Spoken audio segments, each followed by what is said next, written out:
saying? I'm ready. I'm ready too. All right. Hello. This is Monday. This is the Morning Brushback Podcast. I'm your co-host, Dan Blewett. I'm joined here by my compatriot, Bobby Stevens. Robert, how is Chicago? How you doing, man? Doing good. I got a haircut yesterday, so don't tell anybody. Yeah, that's illegal. You're going to be strung up in the town quarter. The town square, we still got one of those? Yeah. Is town quarter a thing? Or no, you'll be drawn and quartered. That's what I was thinking of for having a haircut. So if you're just tuning in today, our guest, Jeff Frye, we're just waiting a call in. So we're going to get started here. And Bobby, we need to talk about the current situation. Is baseball going to come back? So they've been talking about this Arizona stuff. Obviously, everyone's super bored at home. We'd love to see sportsmen playing sports games and sportswomen playing sports games. Do you think this Arizona thing is going to happen? No shot. I don't think there's any shot that this Arizona thing happens. I can't see just creating a bubble for baseball players. I think the further we get into this, the more they're just going to look at the realistic possibility of playing without fans. What'd you tweet out? A Taiwanese baseball game the other day? Yeah, and I just didn't care about that, like, even the slightest amount. I'm like, that's like me watching Raisin Bran, like just like looking at a dry bowl of Raisin. Well, if you have fruit in that Raisin Bran, that might be worth it. Now, Dan, I can't hear you, Dan. I'll just talk to myself at this point. But I don't think there's any way that we play baseball in a confined space in spring training. I don't think it makes sense for me. Man, you hear me again? Well, I'm going to keep going with my thought, though. All right, keep going. Fine. I don't think it makes any sense for us to do it that way, and I have no interest or financial interest in it. But I think it makes more sense to just play in empty stadiums in the, boost a little bit of the local economy, especially if you're talking like Chicago as Wrigleyville around Wrigley Field. I mean, that'll be packed even if those people can't go to the games. So I would just play them in their normal cities and let the guys most of these guys have homes there. It's not going to be as big of a logistical nightmare. Well, I agree. And I also just don't, I read an article by Doug Glanville last night, which I thought was a really well-written article. He just talked about the importance of fans and how they impacted his life and how they were there to pick him up when he had a tough time when his father was sick in the hospital and dying, actually. And I just can't imagine the lackluster, just how much the game would change from an emotional standpoint as a ball player. Like, you're out there at the highest level, every pitch counts, every at bat counts, and there's not a single person in the stands. Like, you drive a ball into the gap, you plate two, like you put your team up a run in the eighth, and there's like nothing, just dead cemetery silence. It'd be fun, right? Like, how does that work? That's crazy. Hit a big home run and get absolutely nothing from the crowd. Nothing. Like, literally, like you're back playing, not even T-ball, because like a lot of parents come out. It'd be like some other obscure, like middle range, like bad high school baseball in the middle of, like, you travel to some other Bumbleton High School and there's just like no one there.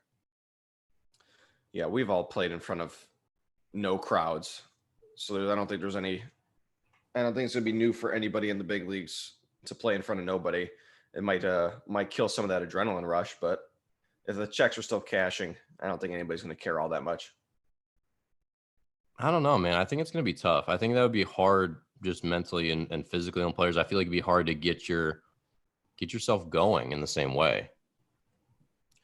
Yeah, maybe, but I think some of these guys, especially the guys that are younger, they don't have 10 years in the big leagues and don't have that many opening days and that many they don't have money sitting in the bank like some of these other guys in a set career.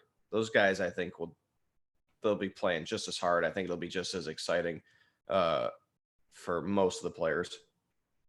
And if it's not, then I'm available to fill in at any point to play a few of these games. Yeah, you can be a scab. That's fine. I'm not. Who's gonna call me out on it if I end up getting a few scab games over at Comiskey on the south side? We'll announce. Let's just go with that from here on out. This is the Morning Brushback with Dan Blewett and Bobby the Scab. That I think it sums you up. You're just a Malort drinking, substitute, major league playing. You're just like a pirate. You're like a modern day pirate. I should be first on that list. I could handle the heat of being a scab. Scabs can't be mayor. Let's just be honest. Who's the most famous guy from '94 that crossed in the MLB when they had their? What did you just say? Oh, who's the most famous guy that crossed the picket line in '94? Would anyone know that answer in the world? Somebody knows that answer. I know that answer to that question. I know that question. I'm trying desperately right now to connect my AirPods because I forgot to do that and it's just like not working. Speaking of which, I got a new AirPod the other day, Bobby. I got a new left one because my left one was, I think the speaker was blown. And I got one that literally the next afternoon they shipped it out. So good job, Apple. Apple for the win here at coronavirus lockdown. Yeah, just pump the radiation right into the side of your brain. That's what I'm going for. Have you heard of these bone conductive headphones? Have you heard of these before? No, but it sounds dangerous. So bone conductive headphones, they sit this little thing right on the front of your earlobes or just the front of your ear. And it actually like plays in the world, not in your ear. So nothing goes in your ear, but it sits right in front. And then the thing wraps behind your ear and it like vibrates against your like bones that are in your ears back there. Like obviously we hear sounds and whatnot by like the malleus, the incus, and the stapes. Those are the three bones, I think. Middle school. You're way past my. Yeah. But anyway, so these bone conductive things, because there's a new hearing aid technology that my dad didn't want to get. That they put like a screw into your brain and like a little wire, then it like kind of like taps directly into and I do not know much about this technology, but it taps kind of directly into that like bone conductive system. And apparently it's a real thing. But anyway, so these bone conductive headphones are for like, I don't know. I think they're more for like running, but you can basically you have more situational awareness because it's not in your ear plugging your ear hole. It's just like out there and just being like your own little personal speaker. It's essentially, we've progressed from having the boombox where you're like running around the ghetto with your ghetto blaster, right? It's essentially that, but it's in a tiny, like sensible form. But reviews are very mixed. Radiation into your brain. Like even these that I'm wearing right now with the cord. Bobby, as we wait for our guest, this is like a perfect time for you to spout some just nonsensical, backed by just unfact-checked conspiracy theory stuff. This is like your time to shine. I think you need to just run with it. Give us one of your nonsense conspiracy theories. There's too many. Like there's so many. My most recent one reading is that Lady Gaga is like a Satanist, and she's like also that Lady Gaga is also Amy Winehouse. Like they're one and the same person, just controlled by the Illuminati. And you have what's your level of belief in this theory right here? I don't know. If you watch any of her music videos, she has a lot of imagery that's like disturbing, and now she's connected to this Marina Abramovich. If you look this woman up, this woman's like I think she's Serbian, and she's like the queen of these messed up. She makes crazy art like depicting the devil and killing kids and all kinds of stuff like that. It's I'm getting a little deep. I'm getting a little deep for a baseball podcast here. This isn't deep. This is just, I think people need to get to know who they're listening to. Like, I think people need to get off the ship if they realize that, wow, this is the guy that I've been listening to all this time. This Bobby Stevens guy is actually extremely unstable, and maybe I shouldn't be here. Unstable. I'm just a beacon of stability. Bobby, did Noah's Ark happen? I don't get Were there aliens on were there aliens on the Ark? There's aliens 100%. You might be an alien for all I know. There's absolutely aliens. The odds that there are no aliens on Earth or in this What are the odds? Let me know. What are the odds? Oh, it's over 50% that there's aliens. Over 50%. Easily. And where do you get these numbers? It's easily. Alex Jones, is he providing these numbers? Alex Jones is I like Alex. What's the Vegas lines? I listened to one of his live streaming shows just to like humor you and be in the conspiracy theory for a minute, it was just rambling.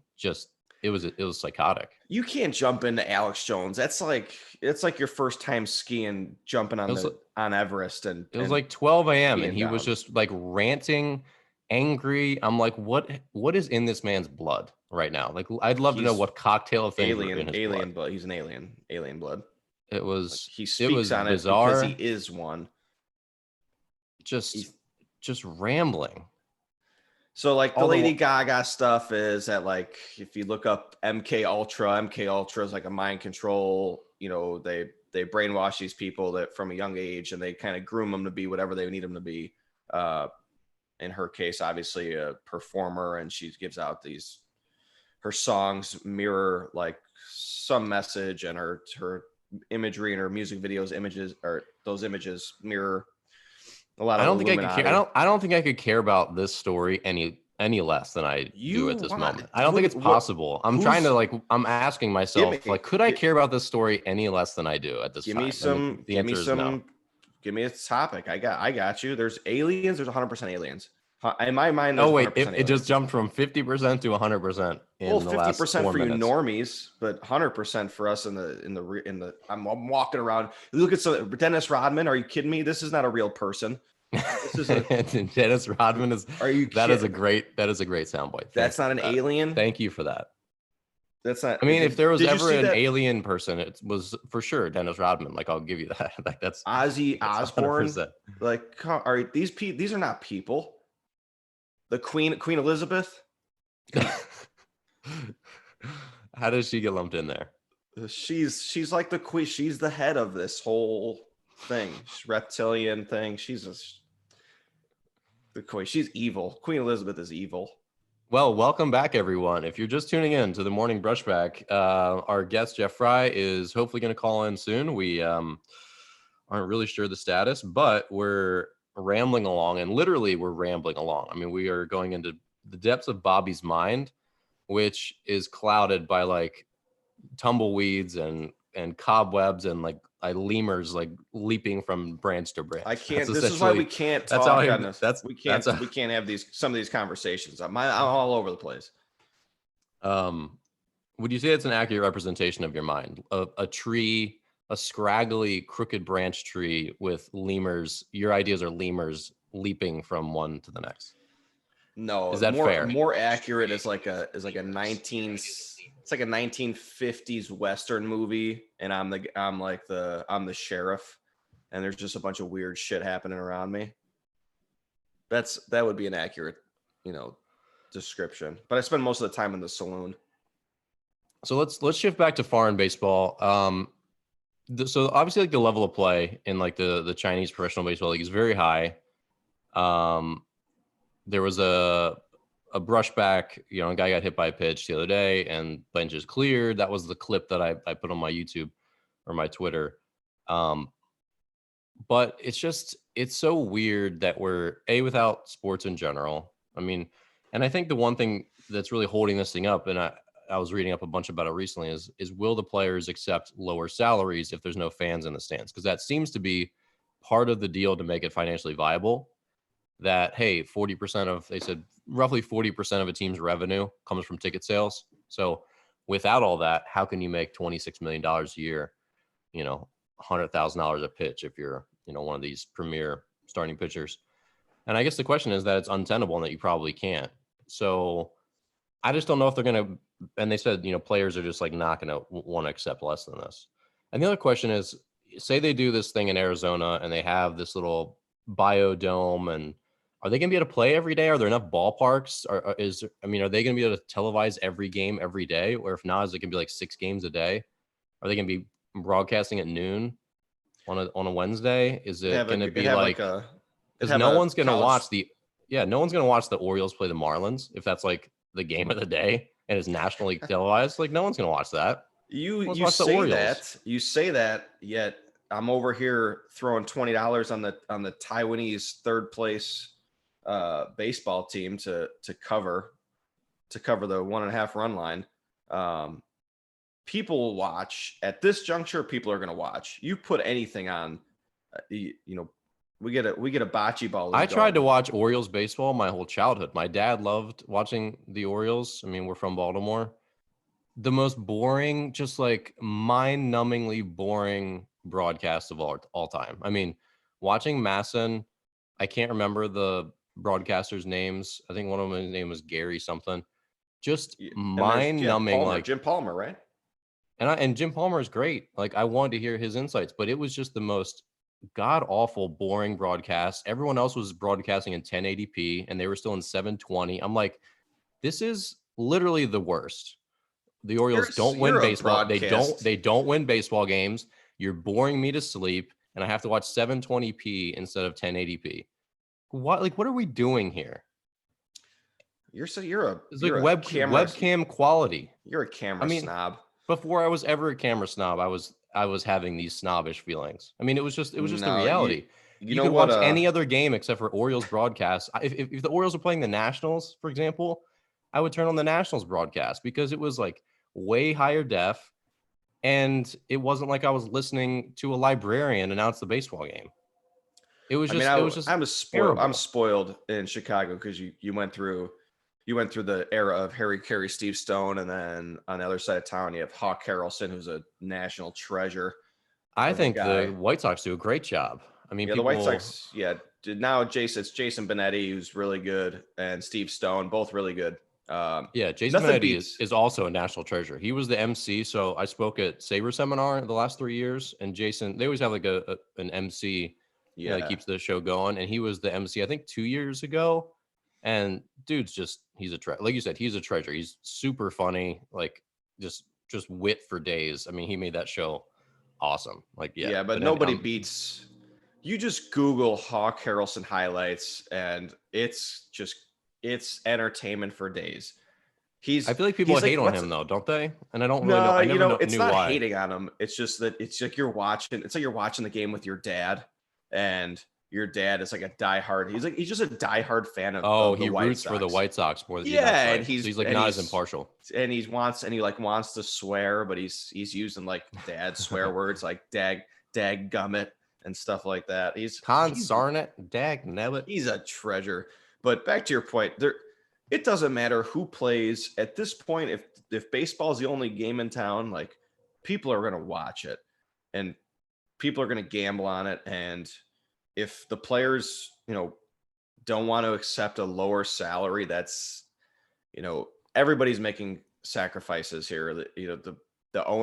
Everyone wants the billionaire owners to make all the sacrifices. Well, at some point they can't just give all of their money away. Like there needs to be some kind of concession. I mean, if you're going to play 60% of the games and you have to take 60% of your salary, then, to get 60% is better than 0%. In my eyes, you take it. I think the real question is, I think 60% is better than 0% in everyone's eyes. Well, I love your math. I love your math. My math is on par. But I think the real question is gonna be the service time. Are you going to figure that out? So those are two things that are not really negotiable anymore. So the major league players waived their right to do what? What was it? I think they waived their right.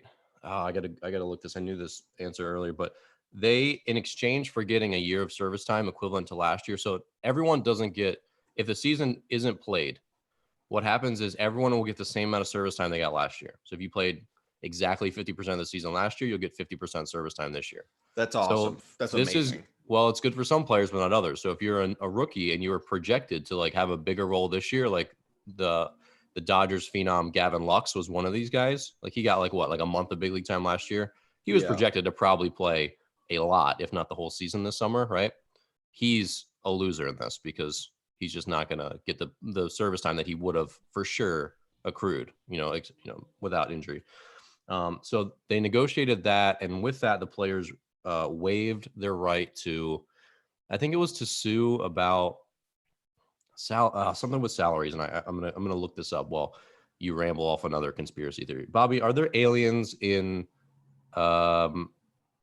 Let's not go with aliens. What about dairy products are killing us, Bobby? I'm sure you have a dairy related conspiracy. Yeah, I don't eat dairy. I don't know if it's not conspiracy. It's just I don't understand the feeding milk to like to a like why would you drink another animal's milk? You're not a cow. Like I have animals and humans have been doing that for a super long time, actually. So that doesn't make it pretty nutrient dense food source. Is it though? Because it's designed. It for sure is. That's why why babies drink it, because it's designed to bring a baby calf to turn that calf into a 600-pound cow. Yeah. That is and your point is that is not what we should be putting in our bodies. If you're a starving person in a tribe and you're like living in the jungle and you're hungry, you absolutely should drink as much milk as you could find. If you had a stream of milk, you should swim in the stream and just drink it until the stream runs dry. It's calories. Like what else do you want to say about it? So is dirt, but I'm not. I mean, you can go look to the broccoli forest and like eat as much broccoli as you want. You'll get 1/20th the calories as milk. I mean, colostrum is the special type of milk that mothers produce when like they've just had a calf or you've just had a child. And colostrum is like this crazy thing, like full of like growth hormones and all these different like types of proteins. It's like this stuff. Muscle milk, we've all taken muscle milk, right? Muscle milk has dried bovine colostrum in it because of some of these like hormonal properties, and it's not illegal, but colostrum is just like a very nutrient dense thing that you give to newborns essentially. Sure, but so it makes sense for adult men who don't want to be obese to not drink milk. That makes a lot of sense. However, the evolutionary benefit is not really, I don't think, up for discussion. There's just too many hormones in milk that aren't human hormones. I mean, are the aliens placing these hormones in the milk? Bobby, please comment. They're probably the farmers, honestly. Who else other than an alien can sit in those? Are the farmers aliens? 16 hours a day in a field with just yourself and a bunch of cows? Yeah, totally an alien. Alien or serial killer. That's a little far-fetched. I know a lot of farmers. I lived in the Midwest. You still live in the Midwest. Farmers are, without a doubt, much more genuine than us East Coasters are. And West they're great. They're farmers are great. Farmers are great human beings. Yeah, great. I'm going to go on record saying that farmers are not aliens. They're great, hardworking humans. They supply our food chain. Very underappreciated. We just walk to the grocery store because of the efforts of our American farmers. But would you? Let me just go ahead and finish the whitewashing of your asinine statement. Would you be a farmer? No, but I wouldn't be a lot of things. It doesn't make it a meritless job, or that they're alien people or killers. Well, you've never. I have Jeff text me right now. We had the time mixed up. He thought 9 his time. Yeah, and we thought maybe that'd be the case. But fortunately, we've had just a rousing discussion about lots of nonsensical topics. No worries. He's joining us in 5 minutes, he said. Perfect. So our guest, Jeff Frye, today, former big leaguer. We're excited to get going with him in a little bit. He's been very active on Twitter, very outspoken about some of what I think modern hitting coaches are talking about. So that's kind of our core discussion today. So if you're tuning in to hear him speak, I think we're all excited to kind of mix it up and see what his motivations are and how this is all going to kind of shake out in the future, because this is a very real divide, not just on Twitter, but in baseball in general. I mean, there's a lot of players who have experience who know that younger players need it. And there's a lot of younger coaches sometimes who dismiss that experience, and it can cause friction. Yeah. I mean, there's the whole platform of Twitter leaves a lot of things open for interpretation, especially with, as a parent and you're trying to search out the best information for your child. Or it's not just baseball, it's everything. There's politics that you have to, sift through a lot of stuff.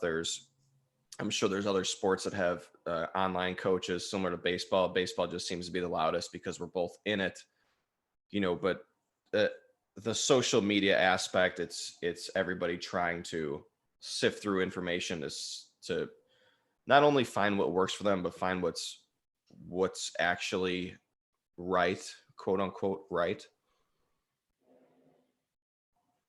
I loved your dialogue right there. It was powerful. Dan, People, look, I know you don't want to. I know you won't admit it on air, but people, It was powerful. people are I wanna. moved. They get in here because of the crazy things I may say day to day. I mean, I think this has been a valuable Monday morning conversation. If anything, I hope it's been not boring for all of you. We're gonna shift more into baseball, but what is Monday morning if not talk about Chinese baseball, aliens, milk, the mental state of farmers, whether Lady Gaga is a construct or whatever. That's that's a fact. It's been a well-rounded morning, and we don't want to be too niche. So I think this has been phenomenal. Too niche. I'm going to pour concrete as soon as we get off here today. This is like I got my full range of toolbox. It's conspiracies, construction. What's in the concrete toolbox, Bobby? I just float in a trowel, and we've got a wheel. I got a wheelbarrow on the back of my Jeep that's sticking out the back. Helping a friend pour some post holes for his new pergola. Fancy terms. Say pergola post holes 5 times fast. Pergola post holes. Pergola post holes. Pergola post holes. No, just stop. So that was one of your high school jobs, right? High school, playing, after playing. It's always something I've done. It's an interesting skill to have, I guess. It's definitely keeps you in shape. If you want to stay in shape without actually hitting the weight room, go wheel some, a couple of wheelbarrows of concrete back and forth down the block. You'll be sore in places you didn't know you had. Yeah, that's fair. Hey, so we got a comment clarifying a little bit here on YouTube. So Adam said, on May 1st, Manfred he can suspend uniform employee contracts so teams can technically start furloughing coaches and scouts, etc. So, yikes. Interesting. Fortunately, at the major league level, we don't really need coaches. They just do their thing. I mean, let's be honest with each other. You need handlers. You need guys that set the schedule, the itinerary for the day. We need that 87-year-old coach in the bullpen nodding his head as Max Scherzer throws just another filthy pregame. I don't know why you hate Tommy Lasorda so much. We need him. Well, I mean, that's kind of part of the image of some of these older coaches, that it's like, all right, old fella. Well, I'll tell you what, I'll throw my pen, and then I'll see you later. That's something I want to ask Jeff is about some of these guys with all that experience. Because I remember the guy that I took the most from hitting my time with the Orioles was actually a guy by the name of Milt May. And Milt May. If your name's Milt, you're old. If your name is Milt, you're smart. I don't care what you're talking about. You are an intelligent human being. But at the time, Milt May had to be in his 80s, if not the youngest 70s. And okay. This guy, and he would have these manila folders with still frame shots. So probably ahead of his time, realistically, like still frame shots, of a progression of Mantle, Mays, Ted Williams. And he would show these like still frames, and he would talk to us about hitting.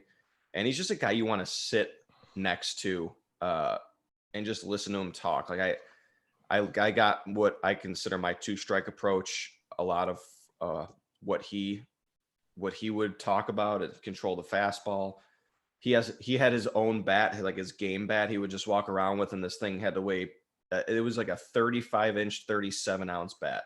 Yeah. Speaking of which, how has your bat construction gone? Have you made yourself a bat yet? No, I haven't. You can't find a lay anywhere in Chicago. Is it because you don't have any carpentry skills whatsoever, or is there something else holding you up? We just went over about I'm going to pour concrete later. Maybe pour yourself a concrete bat today. That would be too heavy, Dan. I don't know. That's ridiculous.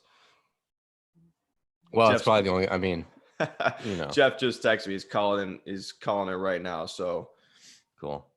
We'll have him on. We'll have him here. But I have also. For not just Jeff coming on, but I've also tried to line up a couple of interesting future guests that branch off of baseball.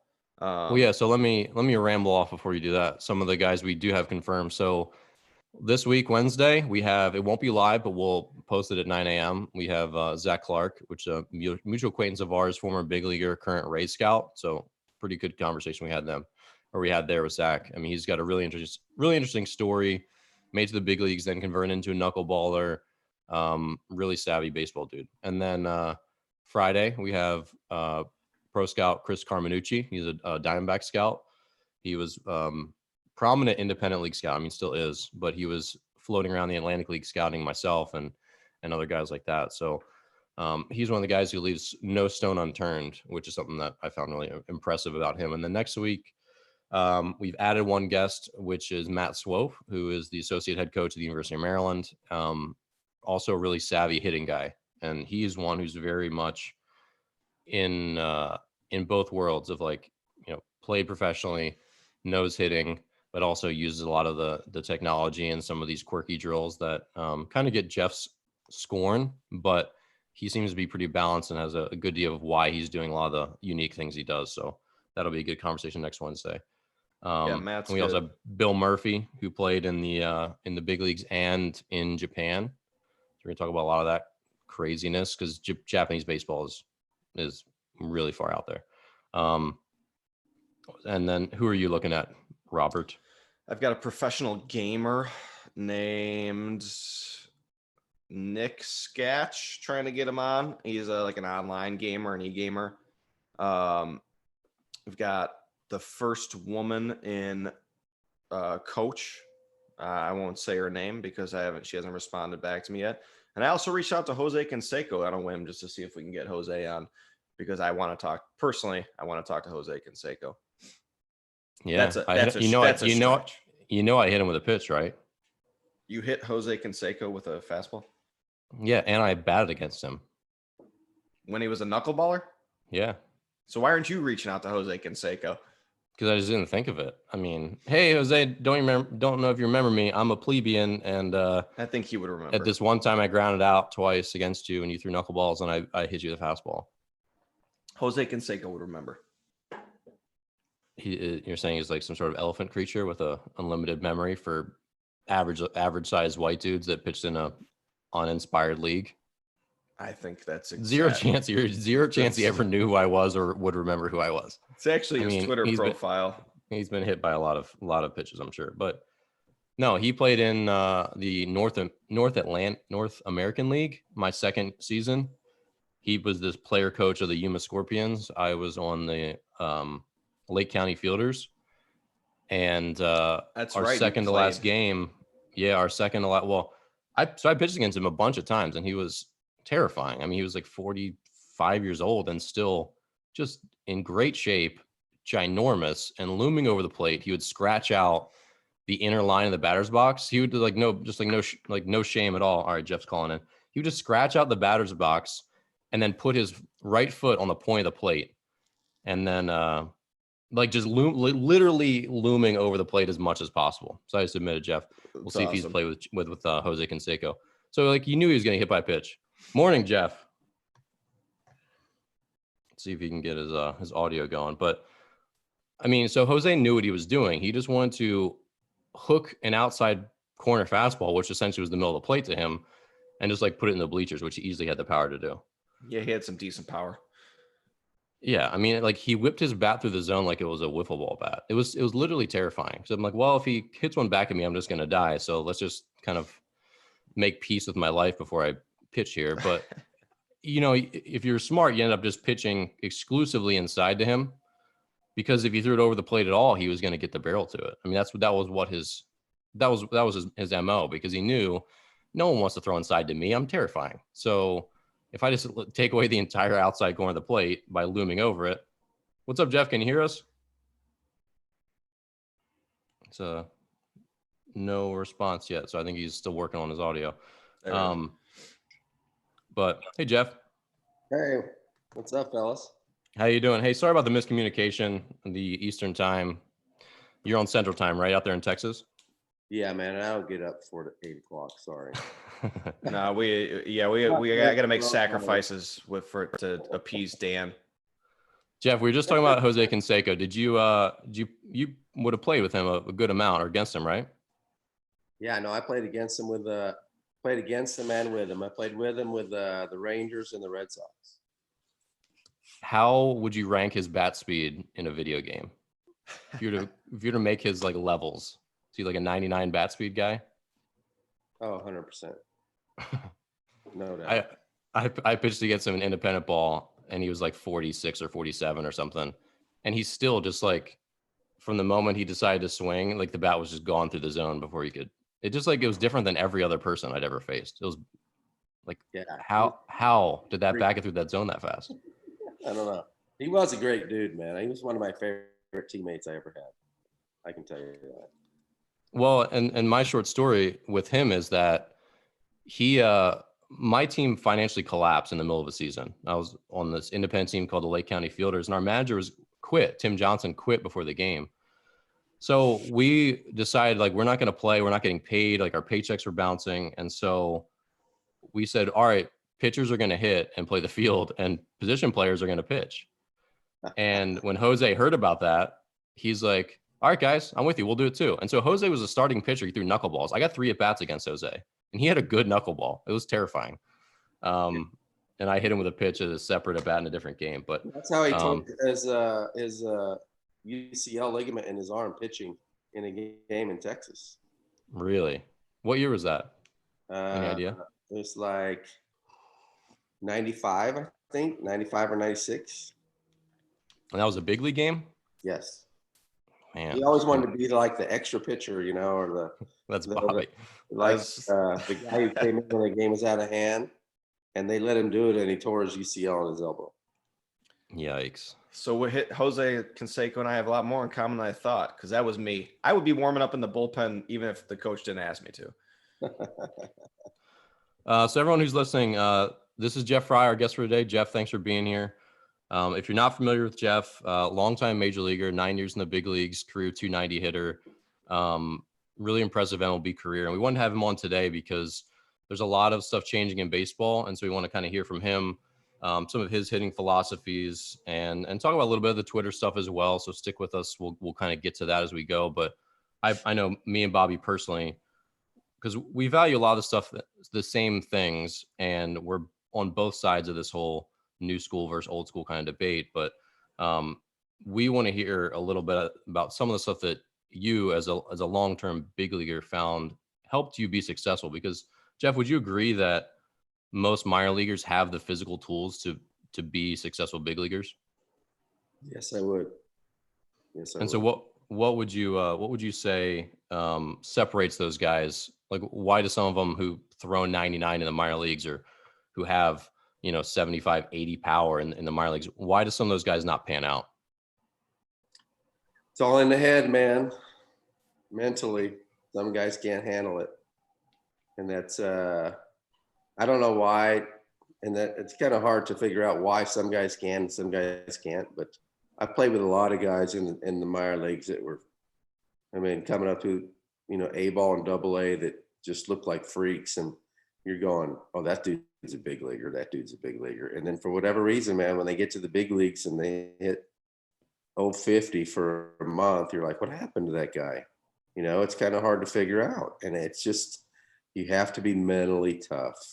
You have to, beyond your skill level, you have to be able to adapt. You have to be able to adjust on the spur of the moment. And, man, you gotta be able to take people telling you how terrible you are, because they're going to tell you. Yeah, definitely. So that's something I want to touch on too, is how would you personally, I know as a minor leaguer, you struggle, and it's not necessarily media telling you you're terrible, but if you struggle in the minor leagues and you're not a prospect guy, you get put in the bench, or, you get a day off, essentially, you get 2 days off. What would you do to stay right? What was your routine like?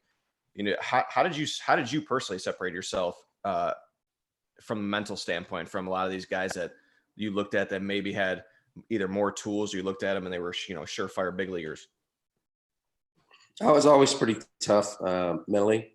I kind of had like a pretty rough childhood, broken home, divorced parents, lived with my grandparents. We didn't have a car.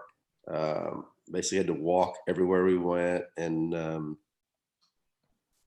just a lot of, not like my kids have it today. I'll put it that way. You know, it's Mhm. a lot Yeah. tougher. And for whatever reason, I just, I always had that mental edge. I felt, you know, I was never really afraid and speak my mind, kind of like I'm doing on Twitter. But, Mhm. um, but my talent level wasn't, and honestly, wasn't equivalent to a lot of the guys I played with. But they just couldn't hack it. And you know, there's a lot of, you know, you've heard of the 5 o'clock hitter, right? Mhm. Oh yeah. 5 o'clock, man, those guys step in BP and they're freaking launching home runs and all that. And then comes 7 o'clock, they're swinging and missing. You know, they're just can't make the adjustments. And for whatever reason, I was always a good hitter. Growing up, playing wiffle ball my whole life. In high school, I was a good hitter. In college, I was a good hitter. In minor leagues, I was a good hitter. And big leagues, I was a good hitter. Just always had good hand-eye coordination, and hitting, I'm not going to say was easy for me, but I was always able to hit. So I heard I watched one of your anecdotes. I think it was from Fox Sports Net, but you talked about how you were in Double A and you were struggling, and then playing in a wiffle ball game at the hotel, which I think all of us have probably done at some point, especially in college. Like I know we would play stickball all the time. You started imitating Juan Gonzalez with your leg kick, and then you started kind of tinkering with that in the game. So can you speak on how that adjustment was made and what you think that did for you? Because little stuff like that can be so like, how did this make such a big difference? But it seemed like it really did for you. It was, I mean, honestly, it was a turning point in my career. I mean, I was in Double A batting 220 after 2 months, you know, as a 30th round draft pick. Um, you know, I was probably a couple of weeks away from getting released. And me and Rick Rona, I don't know if you guys heard, he might be, I don't know if you guys have heard of Rick Rona. He caught in the big leagues for 4 years, I think, for the Cubs. And we're in a hotel in Wichita, and I'm imitating Ruben Sierra and Juan Gonzalez, who were the stars of the Rangers at the time, with a big leg kick. And Rona goes, "Dude, why don't you do that in the game?" Because I was just hitting lasers in the you know, in the hotel lobby or hotel atrium area. I said, "All right, what the heck do I have to lose?" You know, so I went right into the game. You know, normally a game, minor league game, whatever, you have BP at 4 to 5, whatever, then infield and stuff. But it was one of those rainy days where we just tarp was on the field, no BP. Mm-hmm. I literally went in the game without any batting practice, hitting, you know, with a kind of like a wide open, not wide open, but a spread out stance with my hands in front of me, just standing straight up and with a, raising my leg a foot off the ground with no practice. You know, and went 1 for 4, but hit a home run foul. And that was the key. Hit a home run foul, which I wasn't hitting. I had no power, and you know, in Double A. I was 5'9", 160 pounds. I wasn't a power hitter. And so I juiced one enough to hit it out of the park foul. And I was like, wait a minute. So I kept doing it the rest of the year and went from hitting 230 to hitting 300 and led our team in Double A in 9 or 10 offensive categories. That was that the year right before you debuted in '92? Was that 1991? Yes. And then I went, well, I didn't make the Double A All-Star game, but there was an injury. So they called me to go to the Double A All-Star game. And I went to the All-Star game and won MVP, 4 for 5. Went 4 for 5 with a triple or something. Then I went to Venezuela that winter. Most popular player in Venezuela, hit 300, made the All-Star team. Next year, hit 300 in Triple A in 3 months and went to the big leagues with a huge leg kick. And so what do you attribute what did the leg kick do to you, or what did it do for you? I mean, is it just a timing mechanism to just correct something that was a little bit off? Now it gave me more power. It gave me more, I could hit the ball harder, more leverage. So a lot of the ball, I could always make contact before this, but a lot of the balls that I was hitting in A ball that were base hits were now being caught. They weren't getting through the infield. They weren't getting into the gaps. And now I could juice a ball because I was hitting against, you know, stiff front leg. And it was incredible how much more leverage it gave me and confidence. confidence is the most important part. But So what were your hitting coaches saying with that at the time? Or like, what were your hitting coaches doing for you at the time? nothing. I mean, you were struggling before that, so nothing. Zero. Hey, you're Yeah. all right. Stay in there, man. Keep swinging it. You'll be all right. You know what I mean? Yeah. It wasn't. That year actually, I think in AA was the first year we actually had we only had three coaches. We had the manager, a pitching coach, and one other coach, and he wasn't like necessarily a designated hitting coach like they have now. Right. Yeah. The coach. He was coaching first base. He happened to be a former position player, so he was in essence our hitting coach. If he was a pitcher, a former pitcher, he would have been in essence our second pitcher. It wasn't like we had designated three specific jobs. Yeah. So when I was in the minor leagues, we always had that designated hitting coach, pitching coach, and then your manager was, for the most part, usually a position player, but not all the time. But I can never really remember talking any mechanics or, you always hear the phrase, make an adjustment, but they don't really, that was always on the player. You said you went to a leg kick, I can remember, lowering my hand position, doing something, trying to get a better feel in the box, just a confidence feel, like you said, because confidence in my opinion just trumps everything when you're hitting. You feel good at the plate, you get hold the bat by the barrel, and you're still gonna square one up. But I can never remember talking in the cage, or if we're doing flips, mechanics. It was always an approach, or it was always a feel thing. Try and do something with the ball. Try and manipulate the ball to do this, to try and just kind of get yourself back on track, which kind of sounds similar to what you were, your experience with some of these guys, not necessarily the hitting coaches, but, hey, keep going with it. Whatever makes you feel good. Yeah. And that's one of the things that I'm hearing all the time is the swing. You have to have this swing with this perfect trajectory to meet the ball as it's coming down and you're going up. And no one's ever talked about my swing ever. I went from standing, kind of a normal stance with my hands out front to hitting straight up with a leg kick. And nobody said a thing about my swing ever, but now it's the deal. You have to have this swing. You have to drop your elbow. You have to, you guys have seen enough of the crap. And I think that's what they have to sell now. It's like this swing. We've seen, you guys play golf? Yeah. I don't. I'm a pitcher, so I have no athletic talent besides throwing a ball. They're the best friggin' golfers normally. So, yeah, seriously, you got the most time. I stay in my lane, guys. All right. Got to know yourself.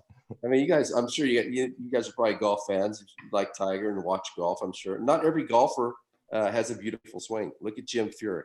How can he be a good golfer with that swing? Yeah, really hitchy swing. Hunter Pence be a 300 career hitter with that hack he's got. You know what I mean? So, it's like, all of a sudden you have to have this certain type of swing, like everybody in the history of the game did and didn't realize that they did, or else, you're not going to be good. Well, I guess one of my questions in that line is, what do young hitters do who don't naturally have the skills that you do? Because so Bobby, for reference, I'm not sure how much you know about us, but I owned a baseball academy for 9 years. I sold it in August. Bobby still owns an academy, has 20 plus teams. Yeah. So we're heavy in the instruction side of things, but we know that, for example, for me, when I was growing up, and I'm 34, I didn't do a pitching lesson until I was 15. My dad took me to a pitching lesson to learn how to throw a curveball because my dad didn't know how to teach me that. And I had 4 lessons with this guy. He became a mentor. He was a great guy named Dwayne. But those are the only lessons I got. And so I was lucky that as a young player, I was like you. I was natural. I could always throw hard. I could always throw well. I learned from some great youth coaches, how to do the windup and all this stuff. But I don't remember it. I'm sure I got good instruction from my coaches, but it wasn't a lessons culture when I was growing up either, even though I'm a lot younger than you are.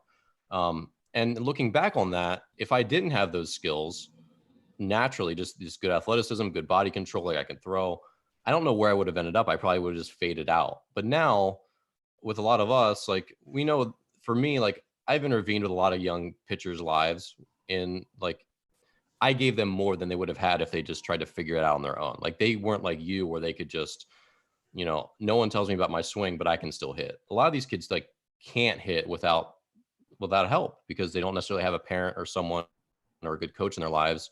There's more dad coaches than ever, and maybe they don't have the baseball background.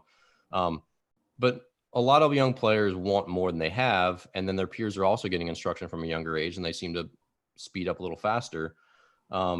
So, I mean, do you recommend that young kids don't get instruction, that they just play, or where do you fall as far as what young players need to develop like their fundamental skills?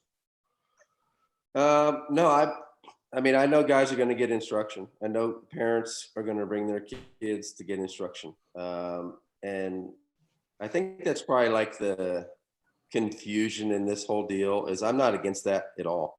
I'm not. I mean, I know some kids want more than others or whatever, but it's, it's when it's the creation of the cookie cutter deal where everybody has to do it the same way and PVC pipes and all this kind of stuff that, in my opinion, it's not going to help these kids. And to say this is the way you have to do it nowadays, I think it's BS. I mean, trust me, dude. I mean, the first time I ever saw, a batting cage by my neighborhood, we rode our bikes there every day and put our tokens in the machine. That's how we learned. Nobody was telling us how to do it. We just did it. We practiced nonstop and we experimented with swings. But I know that's not the culture anymore. Mom and dad want to take their son to learn how to do it. And I think the sad part is that everybody's trying to turn their kids into big leaguers. And it's just, I mean, the odds are just not in your favor. And, but I mean, some of my best friends have baseball academies. They have teams, they have lessons and stuff. But I just don't think that we should cookie cutter stuff. And I mean, I don't think anybody could believe what Teacher Man is teaching because I think he's full of shit. So I know Rich, out of all of us, I know Rich the best. I've been around Rich. So the thing with Rich, and I don't want to just put it on him, because there's tons of guys, and I'm on Twitter, and I'm on the former pro side. So I fall into you can't, same thoughts that you have. You can't really cookie cut everybody. The thing with Rich that I found is beneficial for me, as a hitter, and I wish I had somebody like to break down what he said when I was playing, was some of these drills are strictly for like a feel. So I see the drills and don't get me wrong, I don't agree with a lot of the drills that are being done. Some of the stuff, the PVC pipe, these things that are attached to your body, at what point is it overkill, right? And I think a lot of it is. But the one thing with that, at least I learned from Rich swinging with him, was a feeling that I never had when I played. But I shouldn't say that. I had it when I played, but I couldn't verbalize it. So from my point of view, if I would have had somebody that would have said it and it would have clicked with me, I think I would have been more consistent. But it's hard to get on Twitter and see a lot of these guys, and you've gone back and forth, and I love it on Twitter, the back and forth with everybody, because I get into it with a lot of them too. It's hard to know what some of these drills are, what their purpose is, and is it beneficial to anybody. And I can just say from my personal experience hitting with him and a few of these other guys, not necessarily that you've interacted with, that the feeling is good. Like I felt something that I felt when I played, when I was going well, that maybe I couldn't put in a box and take with me. And I wish I could have, if that makes sense. Yeah. What did you feel? I want to understand this deal because I don't really understand this concept of the feel. Now, I know when I felt good. when you're Right. rolling, man, and you think, like, well, I'm going to get, oh, I only got 2 hits that day. Everything's clicking. It's like the game is easy and you're just confident. You're not thinking about anything else. You're not worried about your hands or your stance or anything. It's just the game is easy and you're rolling. But I don't ever remember any certain feel except supreme confidence, going into the box Right. and like disappointed I only got 1 hit today, because I'm feeling so good that I should have got 2 to 3 hits. Yeah. So I agree with you 100%. Like that confidence, that thought process, that confidence was the ultimate hitting tool. That the best advice I could give anybody is to be confident and to try, and if you don't have it, fake it, kind of psych yourself up. The feeling I had when I was going well, when I was hitting, was that whenever I started, I get my leg kick going, that I could get my swing off. I wouldn't land early. I wouldn't get out in front. I could get my swing off on any pitch. So I was always timing a fastball, but I would always feel like I was good on and off speed pitch. I wouldn't come down early with my weight coming forward. So the feel that something that Rich said to me, that when I was swinging, and I was, granted, past my playing time. I was 30 years old when I met him. I'm 33 now. So I stopped playing when I was 27. The feeling I had was the ability to start and then decide when I was going to go, instead of just starting and hopefully I started on time, so I was on time for the pitch, if that makes sense. Yeah, but how did he help you with that? So the one thing he said that triggered that was he used the word hover off the ground. So when you start your leg kick, he said, if you hover off the ground, kind of ride out instead of just foot up, foot down. He goes, you're more adjustable to different speeds. And whether or not that makes sense to anybody else, if you use the word hover or float or whatever off the ground, when he said that, it triggered in my head, okay, my foot doesn't just come down and I wait. And the question I always ask guys on Twitter, because I'll mix it up on hitting Twitter all the time, is I always ask, how do you hit a curveball? Because it seems to be a separating factor for youth guys that I see. The best player at 12 years old that can time up the hardest thrower can't necessarily hit at 13, because the guy will start throwing a curveball and then he's lost. So I always ask, how do you teach someone to hit a curveball? And I'd ask you the same question, because I'm curious to your thought, is when he mentioned hover, that clicked as that's how you hit multiple pitches and you can kind of feel like you're staying in one swing instead of a foot up, foot down, and then try and restart your swing almost when your foot hits. Yeah, I mean, my whole deal with the leg kick was I was trying to get on time with a fastball, right? Right. I mean, and it was basically I picked my foot up and put it back down in the same exact spot, and tried not to go forward. And I wasn't really good at hitting curveballs. I wasn't really good at off speed, but I learned how to battle and stay back when I had 2 strikes. Yeah. I wouldn't change anything about my stance or anything about my leg kick. What I would change was mental. My mental approach was, now I'm not just looking for a heater. Now I'm looking for a heater middle away. Even with 0-2, I'm still looking heater middle away. And if you throw me an off-speed pitch, because I'm now looking the other way, I'll be able to stay back just enough to adjust to the off-speed pitch. So that 2-strike approach is the exact approach that I teach kids, that I also use. And I heard it from Dan and I were talking off air. I heard it from a guy named Milt May. If you know who Milt May is. Absolutely. Played for the San Francisco Giants, a catcher. So Milt May, he tells a story about having lunch with Ted Williams. And Ted Williams asks, he sits down, he's like, when do you decide you're swinging? And Milt May gives him this whole, when the ball is halfway, to home plate, it's going to be a strike. And Ted Williams tells him, that's the worst effing answer I've ever heard.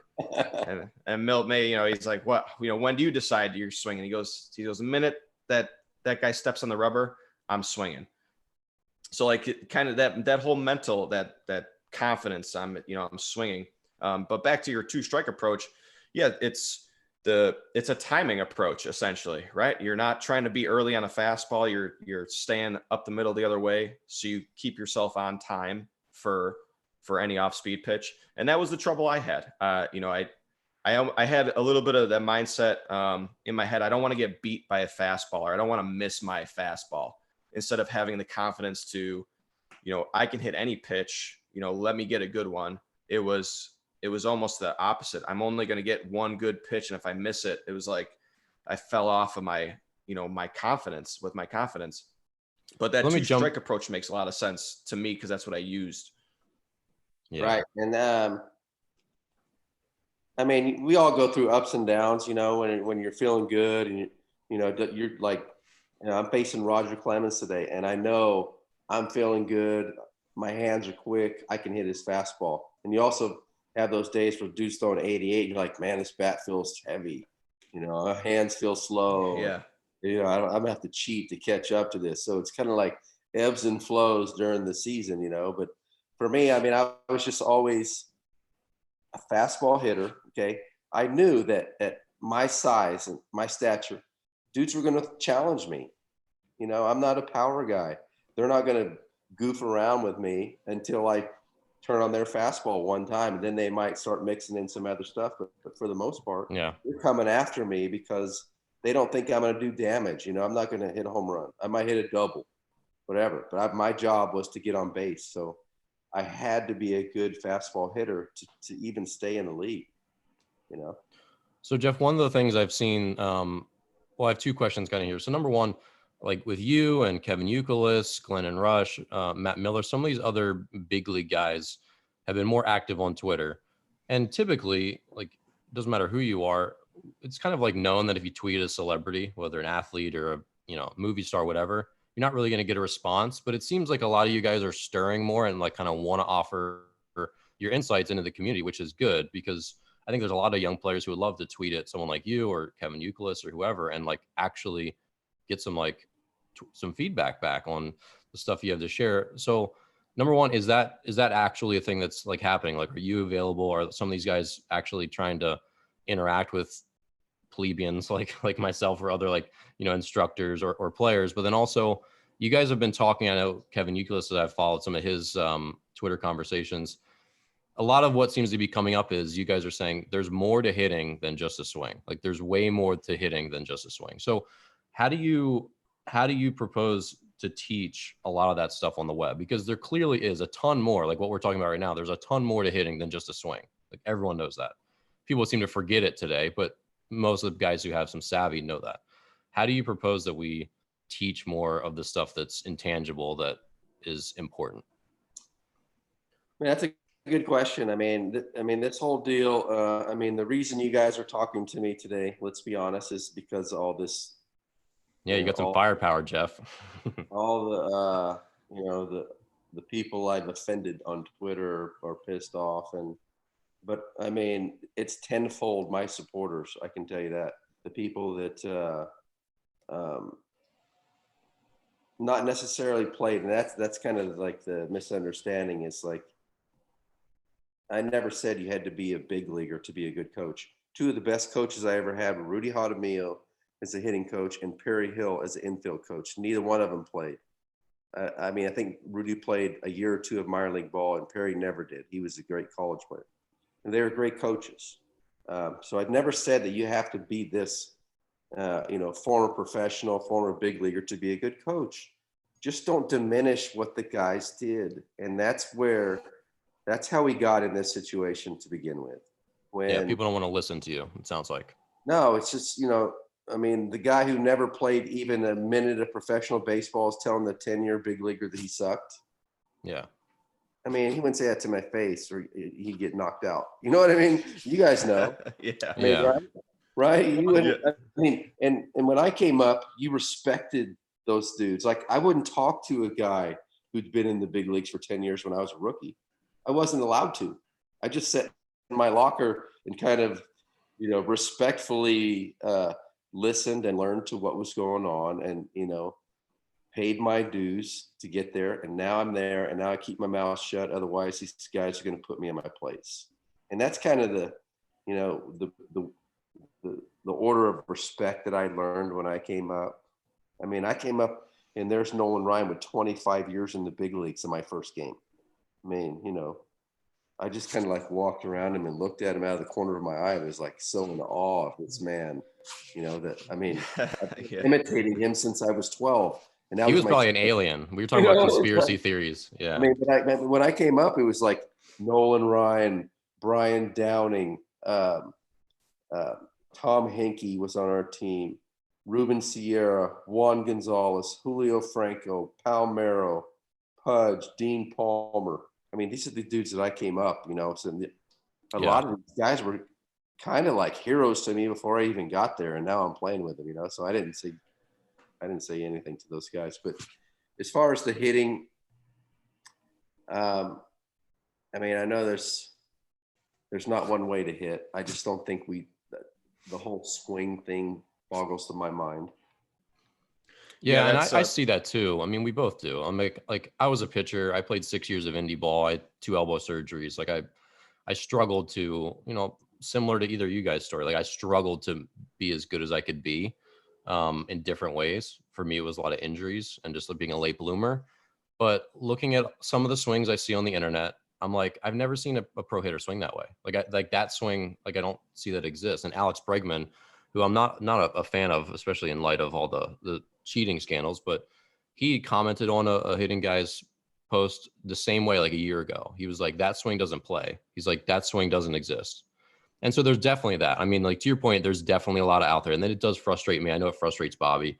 I guess my bigger question is, how does the community come together? Because I mean, you said you've got a lot of supporters on your side, but do you feel like attacking these hitters is actually doing anything valuable for the industry? I mean, is that gonna, if someone came up to you and you're still playing and said that one of your revered coaches, because a lot of these guys have kids that they do care about, and someone says, hey Jeff, like your hitting coach, that guy doesn't know what he's talking about, he's a joke, like you can't be doing that, and you really like buy into what he's saying, what are you gonna do? You're probably gonna give that guy the finger.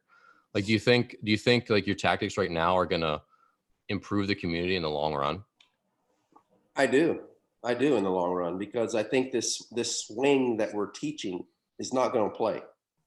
And so many people are now following in line and teaching this snap, I don't know what it is, but I mean, there's enough guys that have played at a high level that see this, that say there's no way this is going to work. And I just don't see how this drop in your hands and this snap technique is going to work. I mean, it's not like, where's the evidence that it worked? Yeah, where's the evidence? Yeah, with Rich, I think snap is more of a, you know, a lot of these guys have their buzzwords or you try and, not like a trademark, but you know, that's like his thing. And there's other guys that you guys have. That's I'm sorry. I'm sorry to interrupt you. No, but snap it. That's his deal. If you look at his logo or whatever, it says Richard Schrank, snap it. Whatever. I mean, yeah, that's like a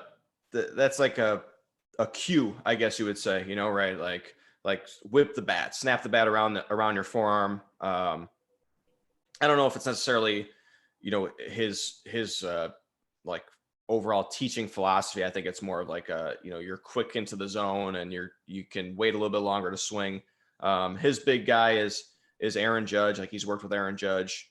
You know, Aaron Judge struggled when he got to the big leagues, went to Rich, had a really breakout season. I think he was number 2 in MVP voting.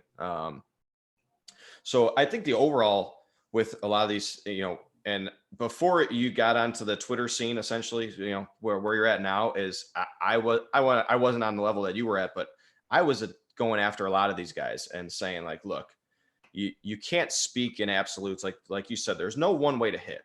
So stop preaching that this is the way to hit. And, you know, this is the way your body, you know, the body movement guys, you know, irk me a lot more than the guys that are just trying to teach, you know, kids to be better at hitting. These body movement guys are saying, you know, if your body moves this way, then you're going to be a good hitter. When I don't see any evidence of that whatsoever. I feel like as an athlete, like my body moves pretty well. And then you get to the level that you got to, these guys move well. They're not stuck in, in body casts. Like it's not necessarily, it's hitting, there's swinging and hitting. And what are you teaching a kid? And what is the message you're conveying? And I always argue that, let the kid be good at hitting. Like let him get hits before you say that his swing sucks and that he needs to totally change his swing. I think it works that way first. You got to be good at the task. And then if there's an adjustment that needs to be made, or if he gets older and he needs some more, what you would consider a mechanical refinement, fine. Then you teach him a little bit. But I think I saw somebody on Twitter, and I don't want to mention any names, but, challenge, to a hitting debate. And a lot of these hitting guys that never played, I don't think realize it doesn't matter. As a former player, it doesn't matter to me what a guy knows that never played. I'm always going to take the advice, and I'm always going to listen and respect a little bit more the guy that played. And if that hurts some people's feelings, tough. If Alex Rodriguez, I've heard him talk on MLB Network, and unbelievable hitter. Obviously, like everybody knows, Alex Rodriguez's career was, whatever you PED, not PED, doesn't matter. This guy could hit, and he was a great baseball player. If he's in a room talking hitting, he is the most knowledgeable hitting guy in the room. And I don't care who, the best hitting coach in the world has taught. There's a lot of big hitting coaches. What he's saying carries just a little bit more weight regardless of who's in the room, and because of his success. And I need to hear his experience, and I want to hear it. And I think some of these guys on Twitter just, whether some of them acknowledge that, some of them acknowledge that the guys with experience you have to listen to, the Jeff Frys of the world, like your opinion carries weight regardless of what the topic is. If it's baseball, your opinion carries weight. And I think some of these guys need to acknowledge that instead of challenging you to a debate about hitting, and we'll let everybody else decide who wins, because I don't think there's a person in the world that's going to watch that's going to decide that the guy who never played in the big leagues is going to win the hitting debate over a guy who played in the big leagues. He doesn't have the tools in his toolbox. He doesn't have the arguments. Well, Jeff, I mean, I agree. Jeff, what do you think of the trend? Sorry, go ahead. Go ahead, buddy. I'm sorry to interrupt you. Oh, no, I was just piggybacking on what Bobby said. What do you think about the trend of like the minor and major leagues now have more and more coaches that don't have, I'm sure, the player resumes of coaches when you were still playing? How do you feel about that trend? I think it's hurting the game. I mean, I talked to actually a AAA manager the other day, direct messaged me, guy I played with. It's like, I can't speak out on these guys, a lot of these guys that are being hired as coaches. He goes, but as soon as we hire them, they're exposed really quickly. He goes, it's all this mechanical stuff that a lot of the guys don't even want to listen to these guys, but they feel like they have to.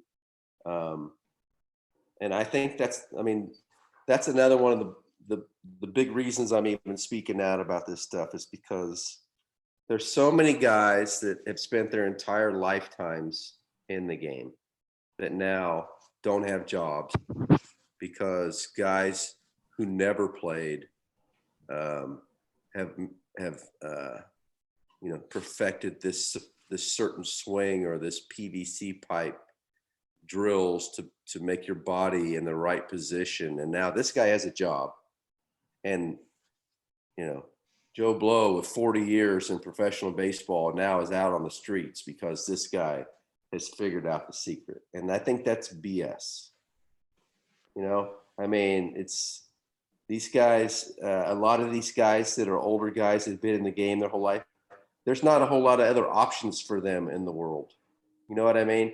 They're in their late 50s, early 60s. They've been a coach for 30 years in the minor leagues, and now they're out on the streets without much of retirement because this new guy from Driveline can teach you guys how to throw harder.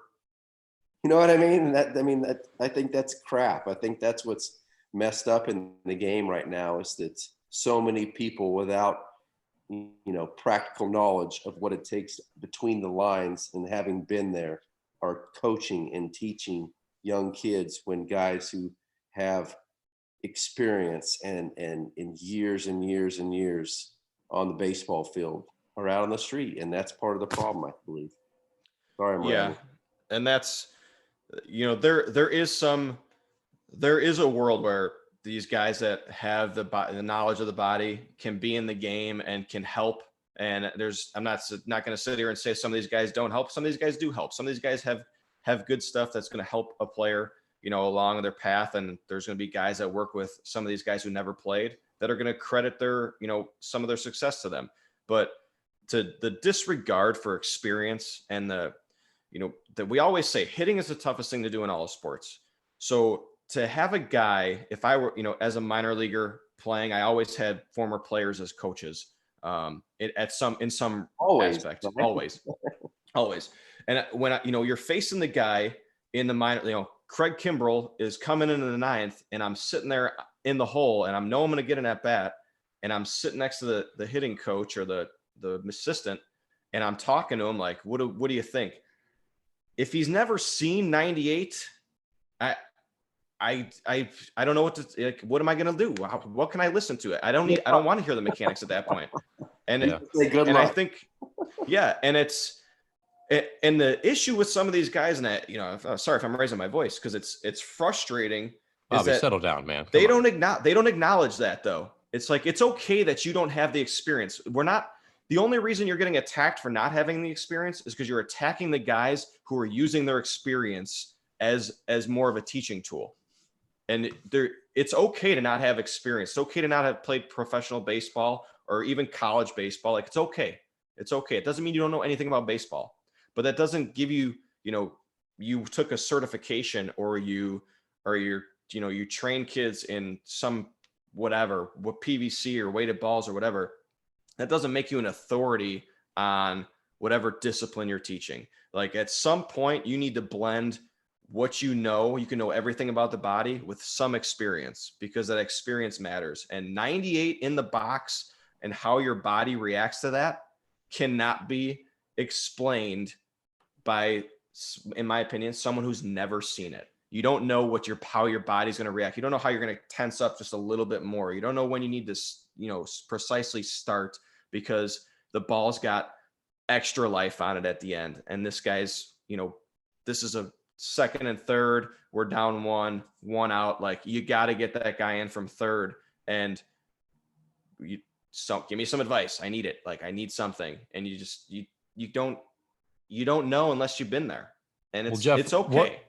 Jeff, what do big league pitching coaches tell pitchers in games in that level? Like, what do big league hitting coaches tell you when you're struggling? What do big league hitting coaches or managers tell you? Like, what is the role of a big league pitching coach, hitting coach, manager in keeping major leaguers on track? What do they do for you guys? I mean, honestly, it's all about confidence. I mean, it sounds pretty stupid that's really what it is, but it's not really mechanical. Did that change at all during you had a long career. Did you see any change to that over your 15 years in pro ball? It's pretty consistent. Yeah. And, there's different personalities too, Rudy Jaramillo is, a fiery hitting coach that's going to get in your face when, he feels like you're not confident or you're not challenging yourself. And, Jim Rice isn't going to say anything unless you go up and ask him, what I mean? And Clint Hurdle was another hitting coach, who was all about confidence and being ready. And it's just, once you get to that level, there's really no talk about mechanics unless you have a flaw, unless you're in a slump and you go up to the hitting coach and say, dude, like I did this with Jim Rice. I'm like, Rice, what am I doing? Freaking keep popping up. He's like, all right, let's go to the cage tomorrow. We go to the cage. I'm dropping my hands or whatever. And I had pretty simple keys for me. Okay. I was trying to hit the line drive and the ground ball. If I'm hitting fly balls and pop-ups, it's because I'm dropping my hands. Okay. Yeah. And that was simple for me. It really wasn't that complicated for me. It was more of, am I confident that I can get on top of this ball and hit a line drive, hit a fastball? But the coaches didn't really come in ever and say mechanical stuff or teach us mechanical stuff. And, you know, and one of the things I want to talk, Robert, I want to talk, or Bobby, is that one of the things that you mentioned as far as seeing 98. Okay. I agree. You don't have to have been in that position to be a good coach, but don't diminish the guys that were there that know, Yeah. you know, it's like we've been on this, you know, we've been here and we've experienced something that you will never be able to experience. So don't say it's not valuable. Okay. And one of the things about seeing the 98 or the 97 is nobody talks about the fear element. Okay. Yes. I've gone up to the home plate terrified because Matt Anderson or Rob Dibble was throwing 100 with no command on a rainy day. Okay. Yeah. I stood in the batter's box in Chicago facing Rob Dibble after he threw 2 pitches behind Dean Palmer's back at 100. Okay. And I'm like 0 for 7 that day with an error to lose the first game. And I don't even really want to be in the game or in the batter's box, but now I'm facing this crazy dude, right, who throws 100, who has no control, who's trying to get his career back in line. And I'm like barely even in the batter's box. I'm like as far back, as far away from home plate as I can be, terrified. I'm basically trying to survive this at bat. I don't care if I make contact, strike out, whatever. Okay. But people who haven't been in that situation, okay, they don't know the fear that you have. There's a little bit of fear every time you step in the box. It's a little bit of fear because this dude throws 92 and he just freaking put one in this guy's ear hole 2 batters ago. And now I'm in there. Okay. It's not the same as hitting off a tee or soft toss or, you know, the guy who throws 70 BP of, you know, right down the middle every time. And nobody ever talks about that. So I can't stand it when people diminish what we did because it's all about mechanics and this, anybody can do that. Look at his swing on video. I mean, all I have to do is imitate that and I could be a good hitter. That's crap. Yeah, the fear is, I can remember, and I feel like the minor leagues, you have a little bit more fear because half the stadiums can't see the ball coming out of the backdrop. I can remember being in Kinston, a Carolina League for the Indians, and the backdrop was essentially the light blue sky, and they bring in their closer who's, you know, who walks and hits 2 guys per inning, and he throws 101. And he's 6'7", so he's throwing straight out of the. I can remember the first pitch he threw me skinned my shins, and I didn't see it. And it's just the most uncomfortable at bat you've ever had. And people don't understand it. If hitting was just timing up a straight fastball, it wouldn't be the hardest thing in sports. I could do it right now. You could do it right now. Well, if you're the Astros, that is what it is, actually. Right. But it's to know what's, like Stan said, if you know what's coming, you're going to hit. It's the unknown. It's not knowing what's coming. It's having to be reactive to everything and being in control of your body when as a hitter, you're really not in control of anything else. You're not in control of the ball. You're not in control of the strike zone, essentially. Like if that guy behind the dish wants to screw you, you're screwed. You know, if he's got 6 inches off the plate and that's what he tells you the edge is, that's the edge. Even if you're right, you're in control of so little. And then put it on top of that, you've got the Rob Dibbles of the world who are slightly off their rocker that maybe they will put one in your back because you took too long to get in the box. Yeah, I mean, speaking of off your rocker, I faced John Rocker when he was throwing 100. I don't know if you remember that guy. You know, right after he came I out, met him as a kid. He blasted, you know, every ethnicity on the planet except white people. And we faced that guy throwing 100 and wild. And I mean, I faced a lot of guys. Jimmy Williams when I was with the Red Sox. I remember this one at bat in particular because we were in Detroit, and I think it was like a close game, late in the game, and they bring in a guy named Matt Anderson. I don't know if y'all remember Matt Anderson. I remember the name. Right-handed pitcher. He didn't really have much of a very long career, but he threw like 100, right, with no command. And the only reason he was in the big leagues is because he was a first rounder and he threw really hard. So leadoff double. Now I'm up. and Jimmy tells me to bunt off this dude, and I'm like, Jimmy, like, I'm like going, barely even like sticking the bat out like this, and like fouled one off, and ended up getting 2 strikes and hitting the ground ball to the right side to move him over anyway. And he come back to the dugout, and Jimmy's like, I probably shouldn't have had you bunt, Frito. Probably should just let you hit. I was like, that's kind of what I was thinking, Jimmy, but it's all right now. But I was scared. I mean, a guy who throws 100 with no command, and I'm trying to lay down a sacrifice bunt off this dude.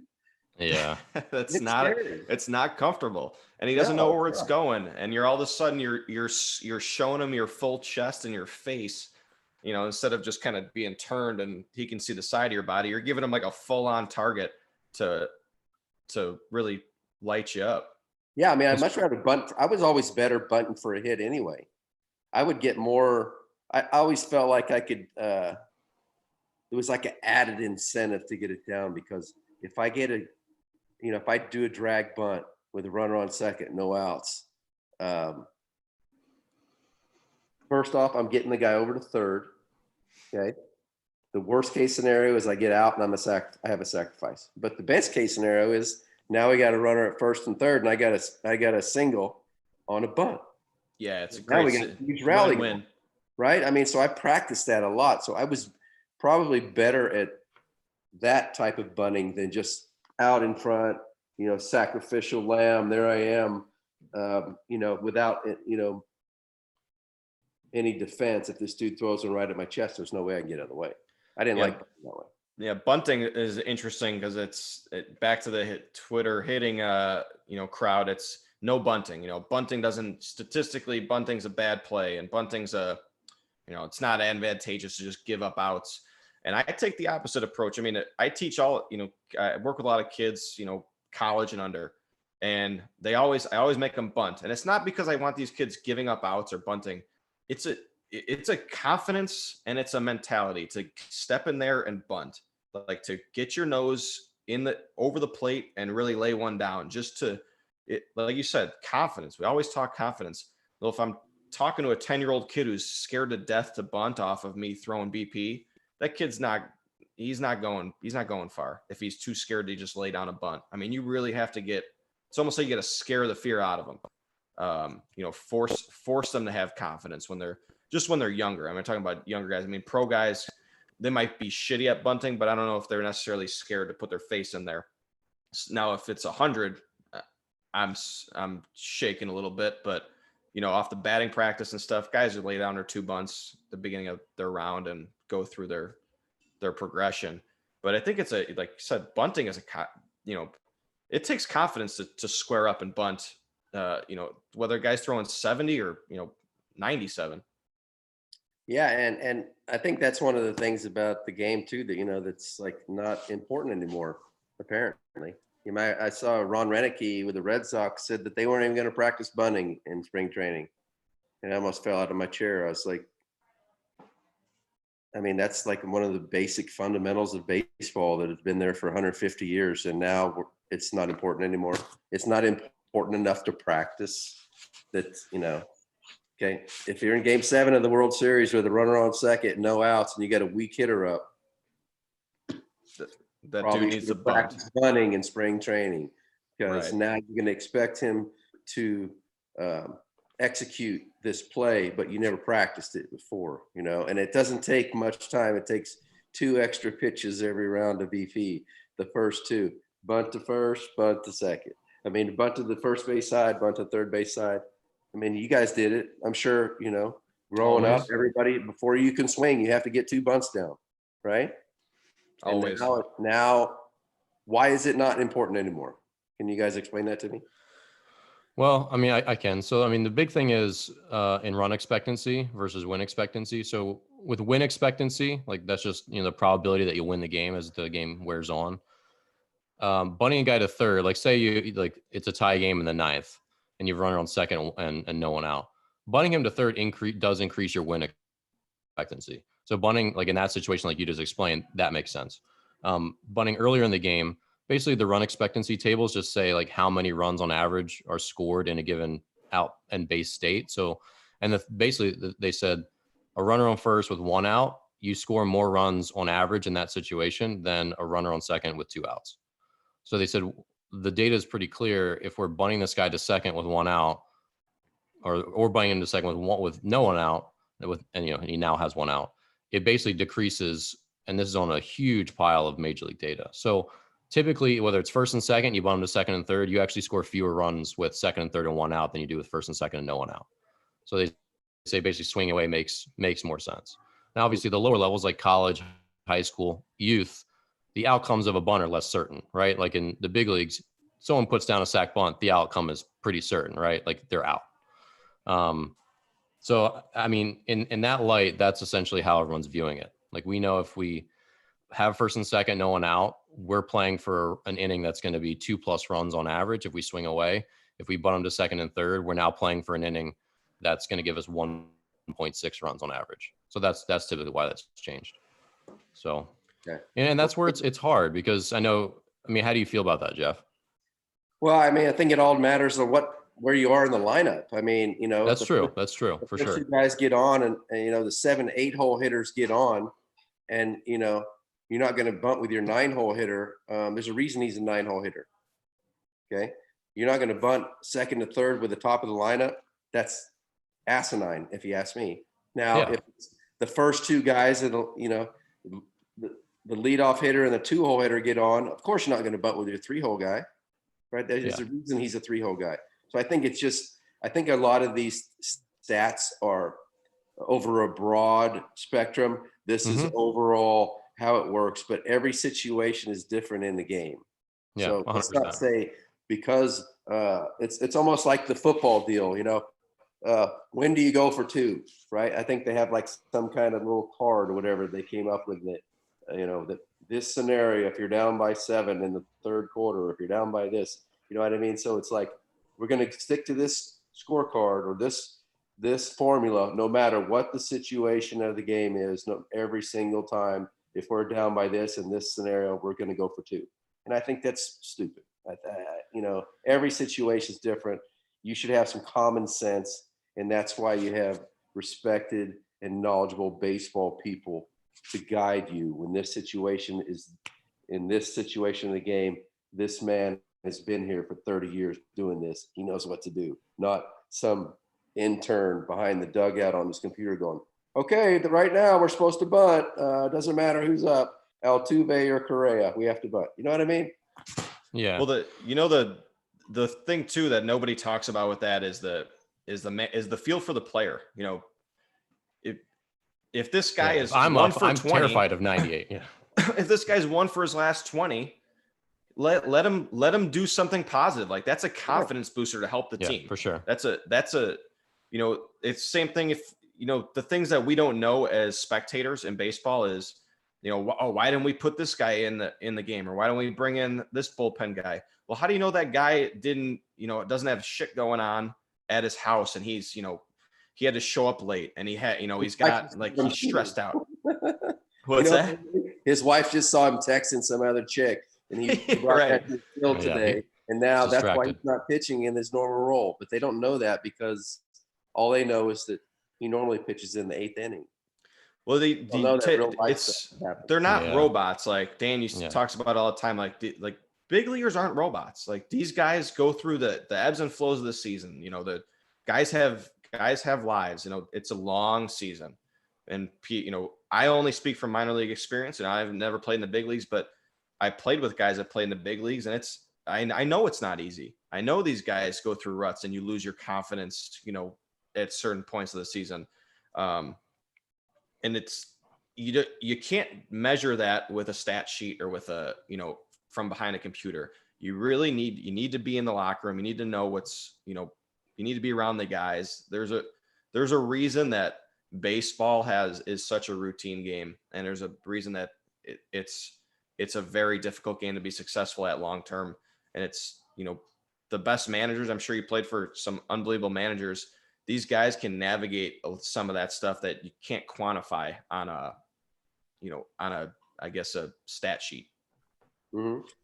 I'll tell you a funny story. So when I was with the Red Sox, we were in Toronto, and we're facing a guy named Frank Castillo. who's a right-handed pitcher, kind of a sinker slider guy, not overpowering stuff. But for whatever reason, he's been very successful against right-handed hitters this, within the first 2 months of the season, say. So a bunch of us right-handed hitters figured we weren't playing that day. We were going to get the day off. And Canada has some really great golf courses. So we're going to go play golf. Okay. So we're going to leave the hotel at 8. We're going to play golf. We'll be done by 1, have a chance to take a nap before we go to the field, whatever. And so we all go play golf, like 4 of us. And then we go play this beautiful golf course and show up at the field, and we look and we're all in the lineup. Not like we're exhausted, but we didn't expect to be in the lineup, We could just take an extra greenie and get after him, one more Red Bull. And Jimmy Williams calls us all in his office. And Jimmy was, probably the most knowledgeable baseball man I was ever met in my life. He just had it. And but he was kind of quirky, and some of the things he said were kind of quirky and funny. And so he calls us in his office, I think 6 or 7 of us right-handed hitters. And he goes, guys, right-handers are hitting 189 against this guy today. So I figured, what the hell? Let's put a whole lineup filled with right-handed hitters and get after him. And we were like, all right, Jimmy. What are we going to say? We're all in the lineup. And we go out and get 12 hits and win the game, But that doesn't happen today. Counterintuitive for sure. Yeah. Everyone would be like, what are you guys doing? That's not what it says. It's not making the lineup. It's being passed down, from the GM to the analytical staff. It's going to look at the stats first and then meet with the GM and talk about the lineup. And then that's going to be passed down to the manager, who I can't even imagine how humiliating that is as a major league manager. Most of these dudes played, almost every one of them played. Being told who has to bat where in your lineup, and at the end of the game, when you lose, you're the one who lost the game because you're the manager. We win, the team did it. The manager always gets the shit. Yeah, he always gets blamed. But now he don't even get to pick who plays. But he gets to stand in front of the podium and answer the question after we lost. And take it for the team. Can you imagine? I would not like to be in that position. Granted, they get $4 or $5 million a year. So it's not terrible. That makes it easier. You could handle some form of ridicule, but if I want my team to go out and I want to lead my team and coach my team, and if we lose, hey man, we lost. I'll take the heat, but not because you made me bat these 3 guys who the stat sheet says should be playing today. So Jeff, you're a player agent and you advise a lot of players who are up and coming. Obviously being like an older school guy and knowing that there's this mold that, major league teams want your players that you represent to fit into. How do you find the balance of advising your guys on what they should do? Because I think you're a really good example. You knew yourself. You weren't trying to drop your backside and hit bombs. You were a Dustin Pedroia. Dustin Pedroia was a player like you. I shouldn't compare you to today's players, but these smaller, scrappy guys that can get on base, hit line drives, hit the occasional double. You were really good at maximizing what you were. With some of these up and coming guys, do you see them struggling with that, trying to be something that they're not because they want to fit into this big league mold? How do you counsel them? Yeah, I think you just have to accept what they are. I don't. We've all been guilty of trying to do too much. We've heard many times, just stay within yourself, don't do too much, and then you're gonna reach your maximum efficiency or maximum level. So, I don't really counsel them on what to do and what not to do. It's basically what they are, and I have to, represent them the best way I can. Yeah. How much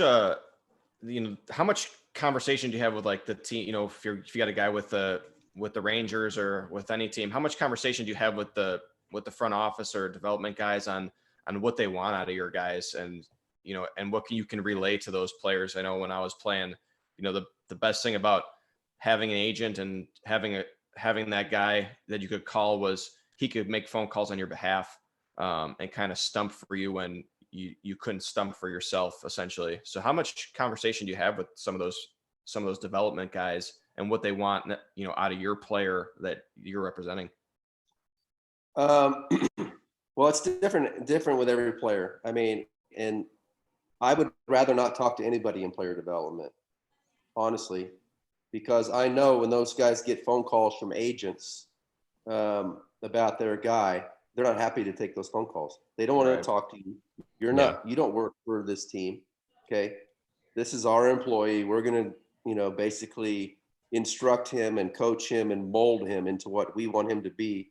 And just because in the long run, hopefully you're going to make money in your eyes off this guy, you think you have a say. You have no say. Okay. Agents, basically, unless you're Scott Boras and you demand a say, you really don't have a say. Okay. Yeah. And the player development people don't want to talk to agents. I can tell you 100% of the time. Okay. Because when I was a player, young players came in. I never forget this young player came in. I'm not going to throw him under the bus, but he was the first round draft pick. And I was on a rehab assignment. Okay. And I was playing for the Red Sox. I had to go to Fort Myers for a month on a rehab assignment. And me and Scott Hatterberg were there for a month and playing with the extended spring team, basically, the Florida State League, not the Florida State League, but extended spring. GCL. These guys didn't make a full season A-ball team. Okay. So they're just starting out. I'm not bashing those guys, but they're just starting out. And a recent second round draft pick by the Red Sox shows up. And now we're playing with this guy, right? He's on our team. And he was a pitcher. And when you're not pitching in those situations, you're either chasing foul balls or you're the bat boy or whatever, right? Yeah. During that game, the day you're not hot, you're not available. So this dude didn't like the fact that he was the bat boy. So he called his agent. Yeah. So his agent called the farm director to complain that this second rounder doesn't want to be the bat boy when he's not pitching that day. And we were like, oh my God, this dude's going to get crushed, right? It's like me and Hattie talked to this guy. It's like, dude, don't ever have your agent call and say you don't want to be the bat boy. Everybody in that dugout is going to dislike you. You know what I mean? And you guys, yeah. But as far as, I try not to call. Some guys were more high maintenance than others, and say, hey man, I don't like what the strength coach is making me do. He's making me run before the game. And I'm like, man, I don't want to call and tell anybody that. But if you want me to, I will. But I know that call is not going to be received good, and it's not going to benefit you. But hey, if it makes you feel better for me to call them and say that you don't want to run 3 extra sprints before the game, I'll do it. Yeah, Needless to say, the guy who had me do that lasted less than a year in the big leagues and was a first round draft pick. Yeah, that's interesting. It feels like I remember being a young guy, newly drafted. You don't know what you don't know, right? It's like, hey, you're a second rounder or first rounder. You got some money. It's maybe I can call some shots around here, and then you find out real quickly that you just one of the guys in the pecking order now. Your signing bonus doesn't play for you. Well, and like Jeff said, erring on the side of being easy to get along with is probably the way to go. What's that? I'm sorry, I was talking about it.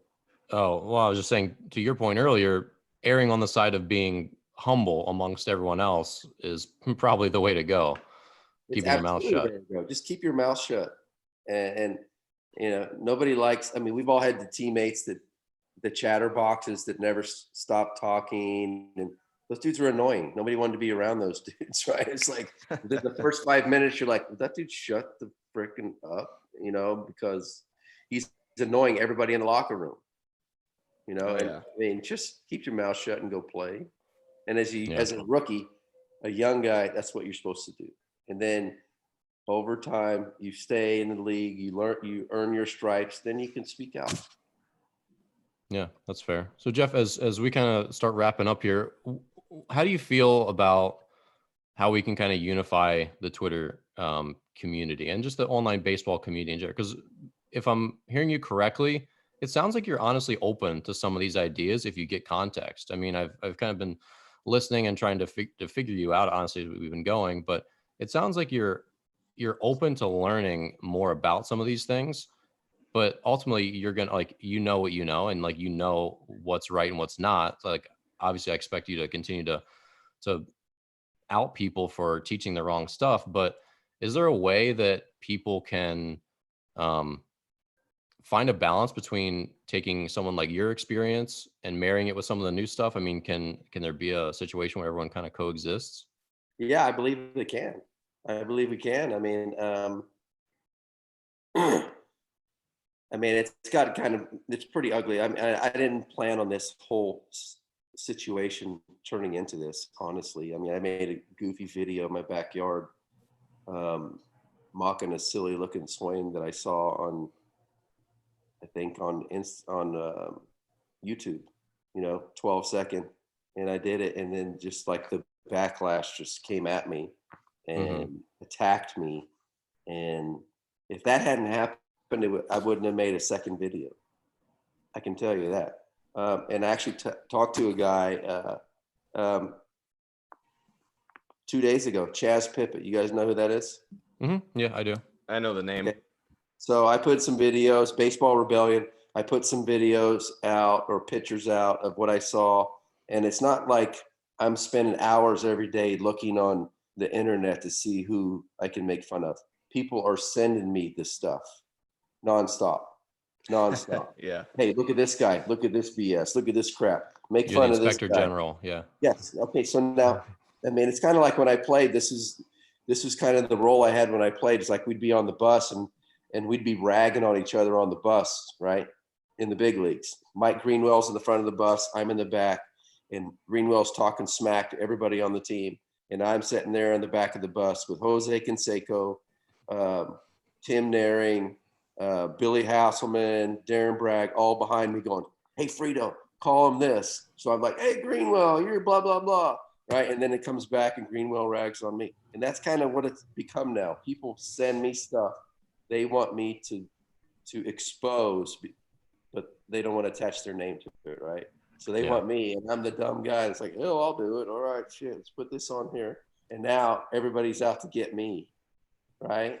Yeah. Well, you're the face now, right? I feel like you got it's I don't want to say it's not easy to attack you, but it's you. If someone feels like they can attack you for and defend what they believe, it would probably carry more weight in their eyes because you're an established big leaguer. You're like, your experience lends that to the argument. If someone's arguing with me on Twitter, if you make your point and you think you won a Twitter argument with me, great. Like, then Bobby will block you. Yeah, well, I'll tell you you're an idiot, and I don't lose Twitter arguments like that, but it's that that's how it's a validation type thing, and it's how do you coexist with the guys that are doing these drills, and some of them I do agree. There's a lot of guys on Twitter that post some stuff that I agree with, and I think they're good guys and they mean well, and they've never once talked down to experienced guys, whether I have more experience than them or guys with your level of experience. And I respect those guys and I listen to what they have to say. Now there's guys like, I don't know, I don't follow what Chaz does much, but there's guys on the East and West Coast that I wholeheartedly disagree with what they teach on hitting. And I just don't think it plays. And they teach this, how the body moves, and you got to get to, your kinetic chain, and you start it and you do this. It's like, I can't, that's not hitting. Hitting is reactive. Like, I need to be able to react to pitches. I can't go and just attack it. If I could, I'd still be playing. If I could just jump at a fastball and time up 100, I'd still be playing. And so would a lot of guys. It's the ability to react. So the way to coexist, I don't know if you can coexist, because a lot of guys are trying to make a name for themselves. And as someone, someone that doesn't feel like they need to justify their experience or what they know, there's always going to be friction there. And I have friction with a lot of these guys myself. And I don't have if I had a big league resume, I got to imagine I would be speaking out and saying a lot more brash things to some of these guys, kind of in similar in the fashion that you're doing it now. But I think it comes with the understanding from guys that didn't play that experience matters. and just it's okay that experience matters. Just accept that it does matter, and what you know might be really, really good, and a lot of guys could use it, but you don't know everything, and you need to lend some, some acknowledgement to experience. And that's a great point. And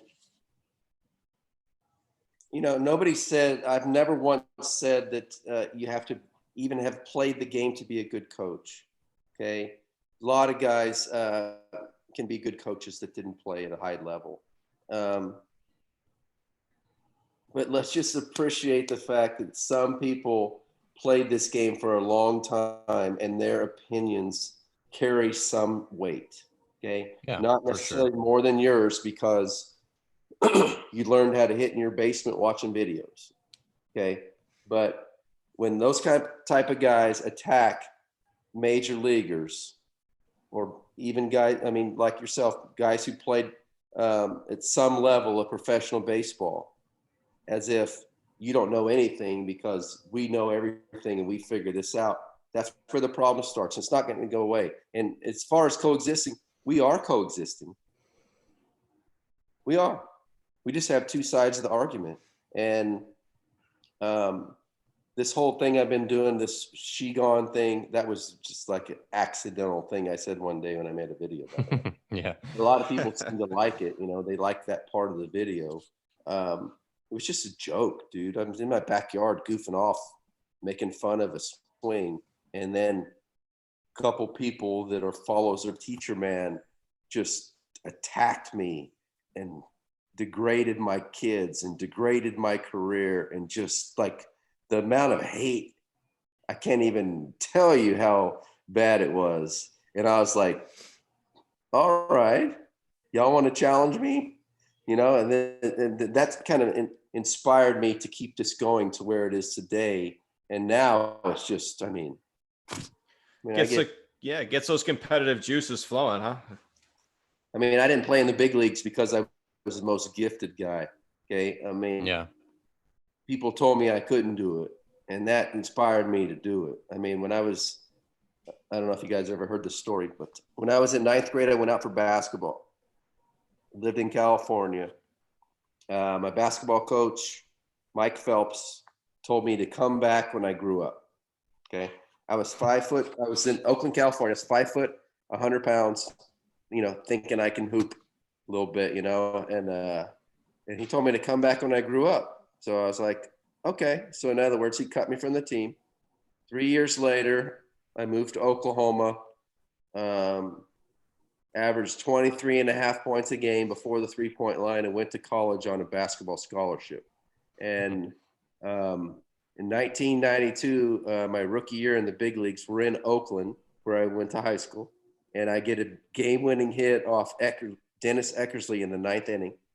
Wow. And after the game, I went into the locker room and I searched for a reporter. And I said, hey, I want you to tell Mike Phelps, baseball coach and basketball coach at Bishop O'Dowd High School, that Jeff Frye's back and he's grown up now. That's like that's to hold that in and get it out. How many years after the fact was this? 10 years after the fact? Well, I was 14 and then I was 25 or 6. So it was a long time.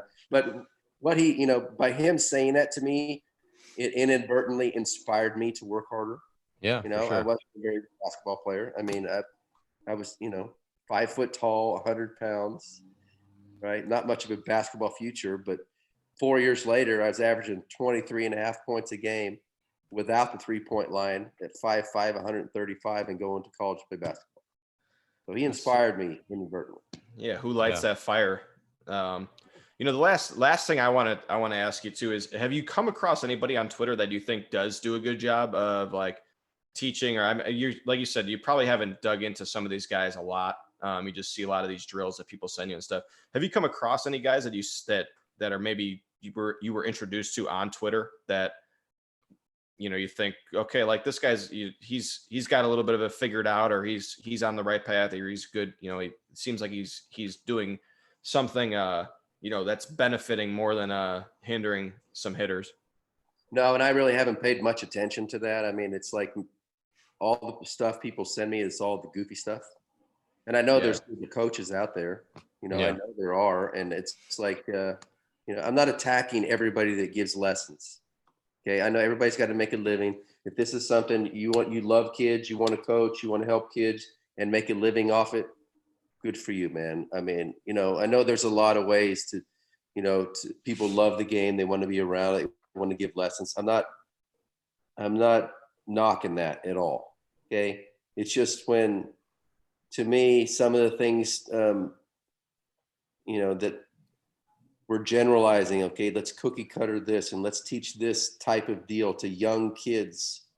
To me, it's almost like a crime to me to teach a 10-year-old kid to swing up to hit a ball on the top of the cage. Yeah. Why? And I agree with that mean, 100%. Unfortunate that not all their parents grew up around baseball that realize this is not the right way, the basic fundamentals of hitting. Okay. Just to me, that's really why I'm in this fight, is to help parents get their kids, you know, in the right direction, because they don't know any better. It's sad. It's sad that a lot of mom and dads, you know, didn't ever grow up playing sports and they don't know what's the best thing for their son. All they're trying to do is help him be the best he can be. And they're paying $80 an hour to some guy who's handing them, you know, a spatula and teaching them half swings. And I think it's, you know, I mean, No, Yeah. it's hard to navigate for as a parent, or you know, even someone who wants to learn baseball. If you're an adult and you want to learn more about coaching, or you want to expand and grow as a coach, and everyone says grow the game. Is sifting through all the BS is not easy. Yeah, there's more and Yeah. more and more and more of it. You know, it's like, I mean, I guess I never put much thought into the fact that, you know, who would I tell somebody to go talk to, or who, you know, because I get asked that a lot. Hey, who's a great hitting coach in your area? I'm like, I don't know any. Yeah. You know, I wish I Right. could tell you this is the guy you should go to.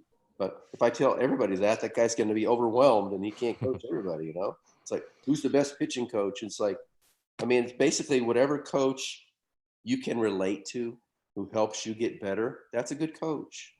Okay. I mean, you know, and you guys know it's confidence. Perry Hill never played in the big league, never played professional baseball, and was best infield coach I ever had. If it wasn't for Perry Hill, I never would have played in the big leagues. Well, there's a Twitter guy now, Kanoe Correa, who's the equivalent. I mean, it seems like he's a super knowledgeable infield guy. He's, I think, the Giants' first base coach, I think, this year. But he doesn't have a playing resume beyond college. But from all reports, and I've seen a lot of his like infield drills, I mean, he seems just excellent at what he does. But yeah, and my hope is kind of that, like, because there's a bunch of your big league buddies that have been around, and I hope that there's more ex-big leaguers sharing the experience side, because for all the guys that haven't played at the really high level, they don't have the here's how to think about approach, here's how to think about pitch sequencing, here's how to think about reading a hitter. Like, I talk about some of that stuff on my YouTube channel, but there's other guys out there that played a lot higher levels and a lot more years than I did. And it doesn't make me feel threatened. Like, I'm going to share what I know. But I hope there's more big league guys that share what they know. It doesn't have to conflict. Like, if you want to talk about approach, like, do it. And I hope more big league guys start to do. That's why I asked earlier about if people tweet at you or Kevin Youkilis or Glenn and Rush, guys that I've seen their names attached to some of your Twitter threads, like, will they get a response? Like, that'd be cool if they do. And I think I would love to see videos from you or Kevin Youkilis talking about approach. How do you hit a cutter? Like, cutters are these terrifying things. No. I threw a cutter for a little bit. How a hitter figures out how to hit those, I have no idea. And that is going to become solely from experience. Like, yeah. And I mean, I try to answer all the questions on Twitter. I get a lot, and I can't answer them all, but for the most part, for sure. I try to interact with the people. I mean, you know, I feel bad if I say some stuff out there and I'm not going to be there to take the heat if it comes back at me, you know. And I get a lot of messages and stuff, but I mean, I try to interact. People ask me questions. I can't answer them all, but I'm trying, you know, I've gained like 4,000 followers in a month. So it's kind of hard, Yeah. to answer every question. People send me. The reason I'm still doing this is because the amount of college coaches, high school coaches that keep sending me messages on a daily basis saying, Jeff, I'm so thankful you're speaking out. We have these guys, these hitting gurus that are ruining young kids. That when I get these kids in high school, they can't hit any of them. Please keep speaking out against these guys. I'm not exaggerating. I get 5 to 10 of those every single day. Yeah, I can attest to that too. And when I, maybe not to the level that you're getting, but anytime I would tweet something out and say, like, I tweet at somebody and say, this is wrong. That's not how you hit. You can't do that. I'll get college coaches that I know text me on the side, or guys that DM me and that I've never met before. And they're like, please keep going. Like, we can't say this, but right. It's nice to see someone that played the game stick up for guys that are stick up for the actually playing the game and not, the manufactured ball player in the lab.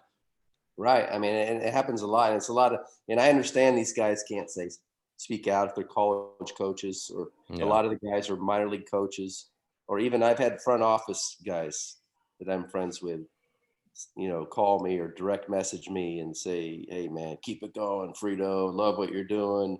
We just hired a PVC pipe hitting coach in the minor leagues, and it's like, I mean, to me, it's insane. It's like that guy's the PVC guy that's going to teach the swing and the body motions is more valuable than the guy who played 4 years in the big leagues, but has been in pro ball for 15 years and has a lifetime of knowledge and experience in playing. This guy's going to know more than this guy. He might know some different stuff and he might be able to help you, but he can't. When these guys go full blown, you don't know what you're talking about, Jeff. Yeah. What the hell do you know? That's when you have to go on the offensive, and you defend your career. You defend your resume. I mean, that it speaks for itself, and there needs to be some backing off on some of that stuff. Before you go, Jeff, not Gaetti. Is this really Gary? Because no, I thought it was. It's not. I didn't think it was. I played. Gary managed against when I was at indie ball. He managed against us a few years, but I wanted him. He was a great guy. He was a great guy as an opposing player. He'd BS with you on the field. That it's funny that not Gaetti he's getting a lot of run on Twitter. I know, because the funny thing is, it's like I really didn't do much on Twitter probably 6 months ago. Okay. And one of my friends says, hey man, you need to get on Twitter. And I was like, really? I didn't really want to mess with that crap. And I got on it. And one of the first people I saw was not Gaetti. And I'm like, well, I played with Gaetti at the end of his career. And then he was my hitting coach when I was the last 2 weeks of my season, of my career with New Orleans Zephyrs. He was the hitting coach. And so I love this dude. I didn't get to spend much time around him, whatever, but I just thought he was a cool dude. Right. And so when I saw this on Twitter, this @not Gaetti, I just immediately started communicating with this person like it was Gary Gaetti. And probably like 2 weeks in, I was like, are you a direct message? And I was like, are you who I think you are? And he's like, no, I'm not actually Gaetti. I was like, oh. But I mean, dude is one of my favorite follows on Twitter. He's like, has so much good, he's always putting these cool stats and stuff about past players and stuff like that, and making some cool videos. I mean, have y'all seen the videos of the kids? When I see a 5-year-old kid hitting a ball and going, she gone. Yeah. The people are now. You've got a following. Yeah, the red bat. Yeah, I mean, it's fun. I'm just trying to have fun, and I know some of it can be pretty mean and ugly, but at the end of the day, I'm having fun. Well, Jeff, thanks for coming on the show. We really appreciate it. I think it was a good chance for people to hear you speak. And, like for me and Bobby as like minor leaguers, we appreciate some of your insight and your stories. And like I said, I hope the community continues to heal itself. And if that means breaking apart for a while so that it kind of comes back together better, so be it. But appreciate you coming on the show. I really do. And I apologize for the time mess up. I set No, my it's okay. alarm at 8:30. It went off, and I was like, "Oh, crap!" But anyway, that's my bad. But I appreciate you guys having me on, and y'all be safe, man. Yeah, good to meet you. Thanks, Jeff. I appreciate it. And for Okay, you out there, yes. thanks for tuning in today. Obviously, catch us next on Wednesday here on Twitter and YouTube. And obviously, we're on Spotify, iTunes. So subscribe anywhere you are. And yeah, we'll catch you here next week. Bobby, send us out, my man. Dan, it was fun. I'm gonna go celebrate my new haircut in Chicago. See everybody live Friday. Yeah, Wednesday we won't be live on Twitter, but I will post the recorded video of our podcast with Zach Clark. That's going to be great. So you have it on Spotify and iTunes live as well. So, I mean, right at 9 a.m., the episode will be up so you can listen. You won't miss a beat. Thanks for being here. We'll talk to you soon.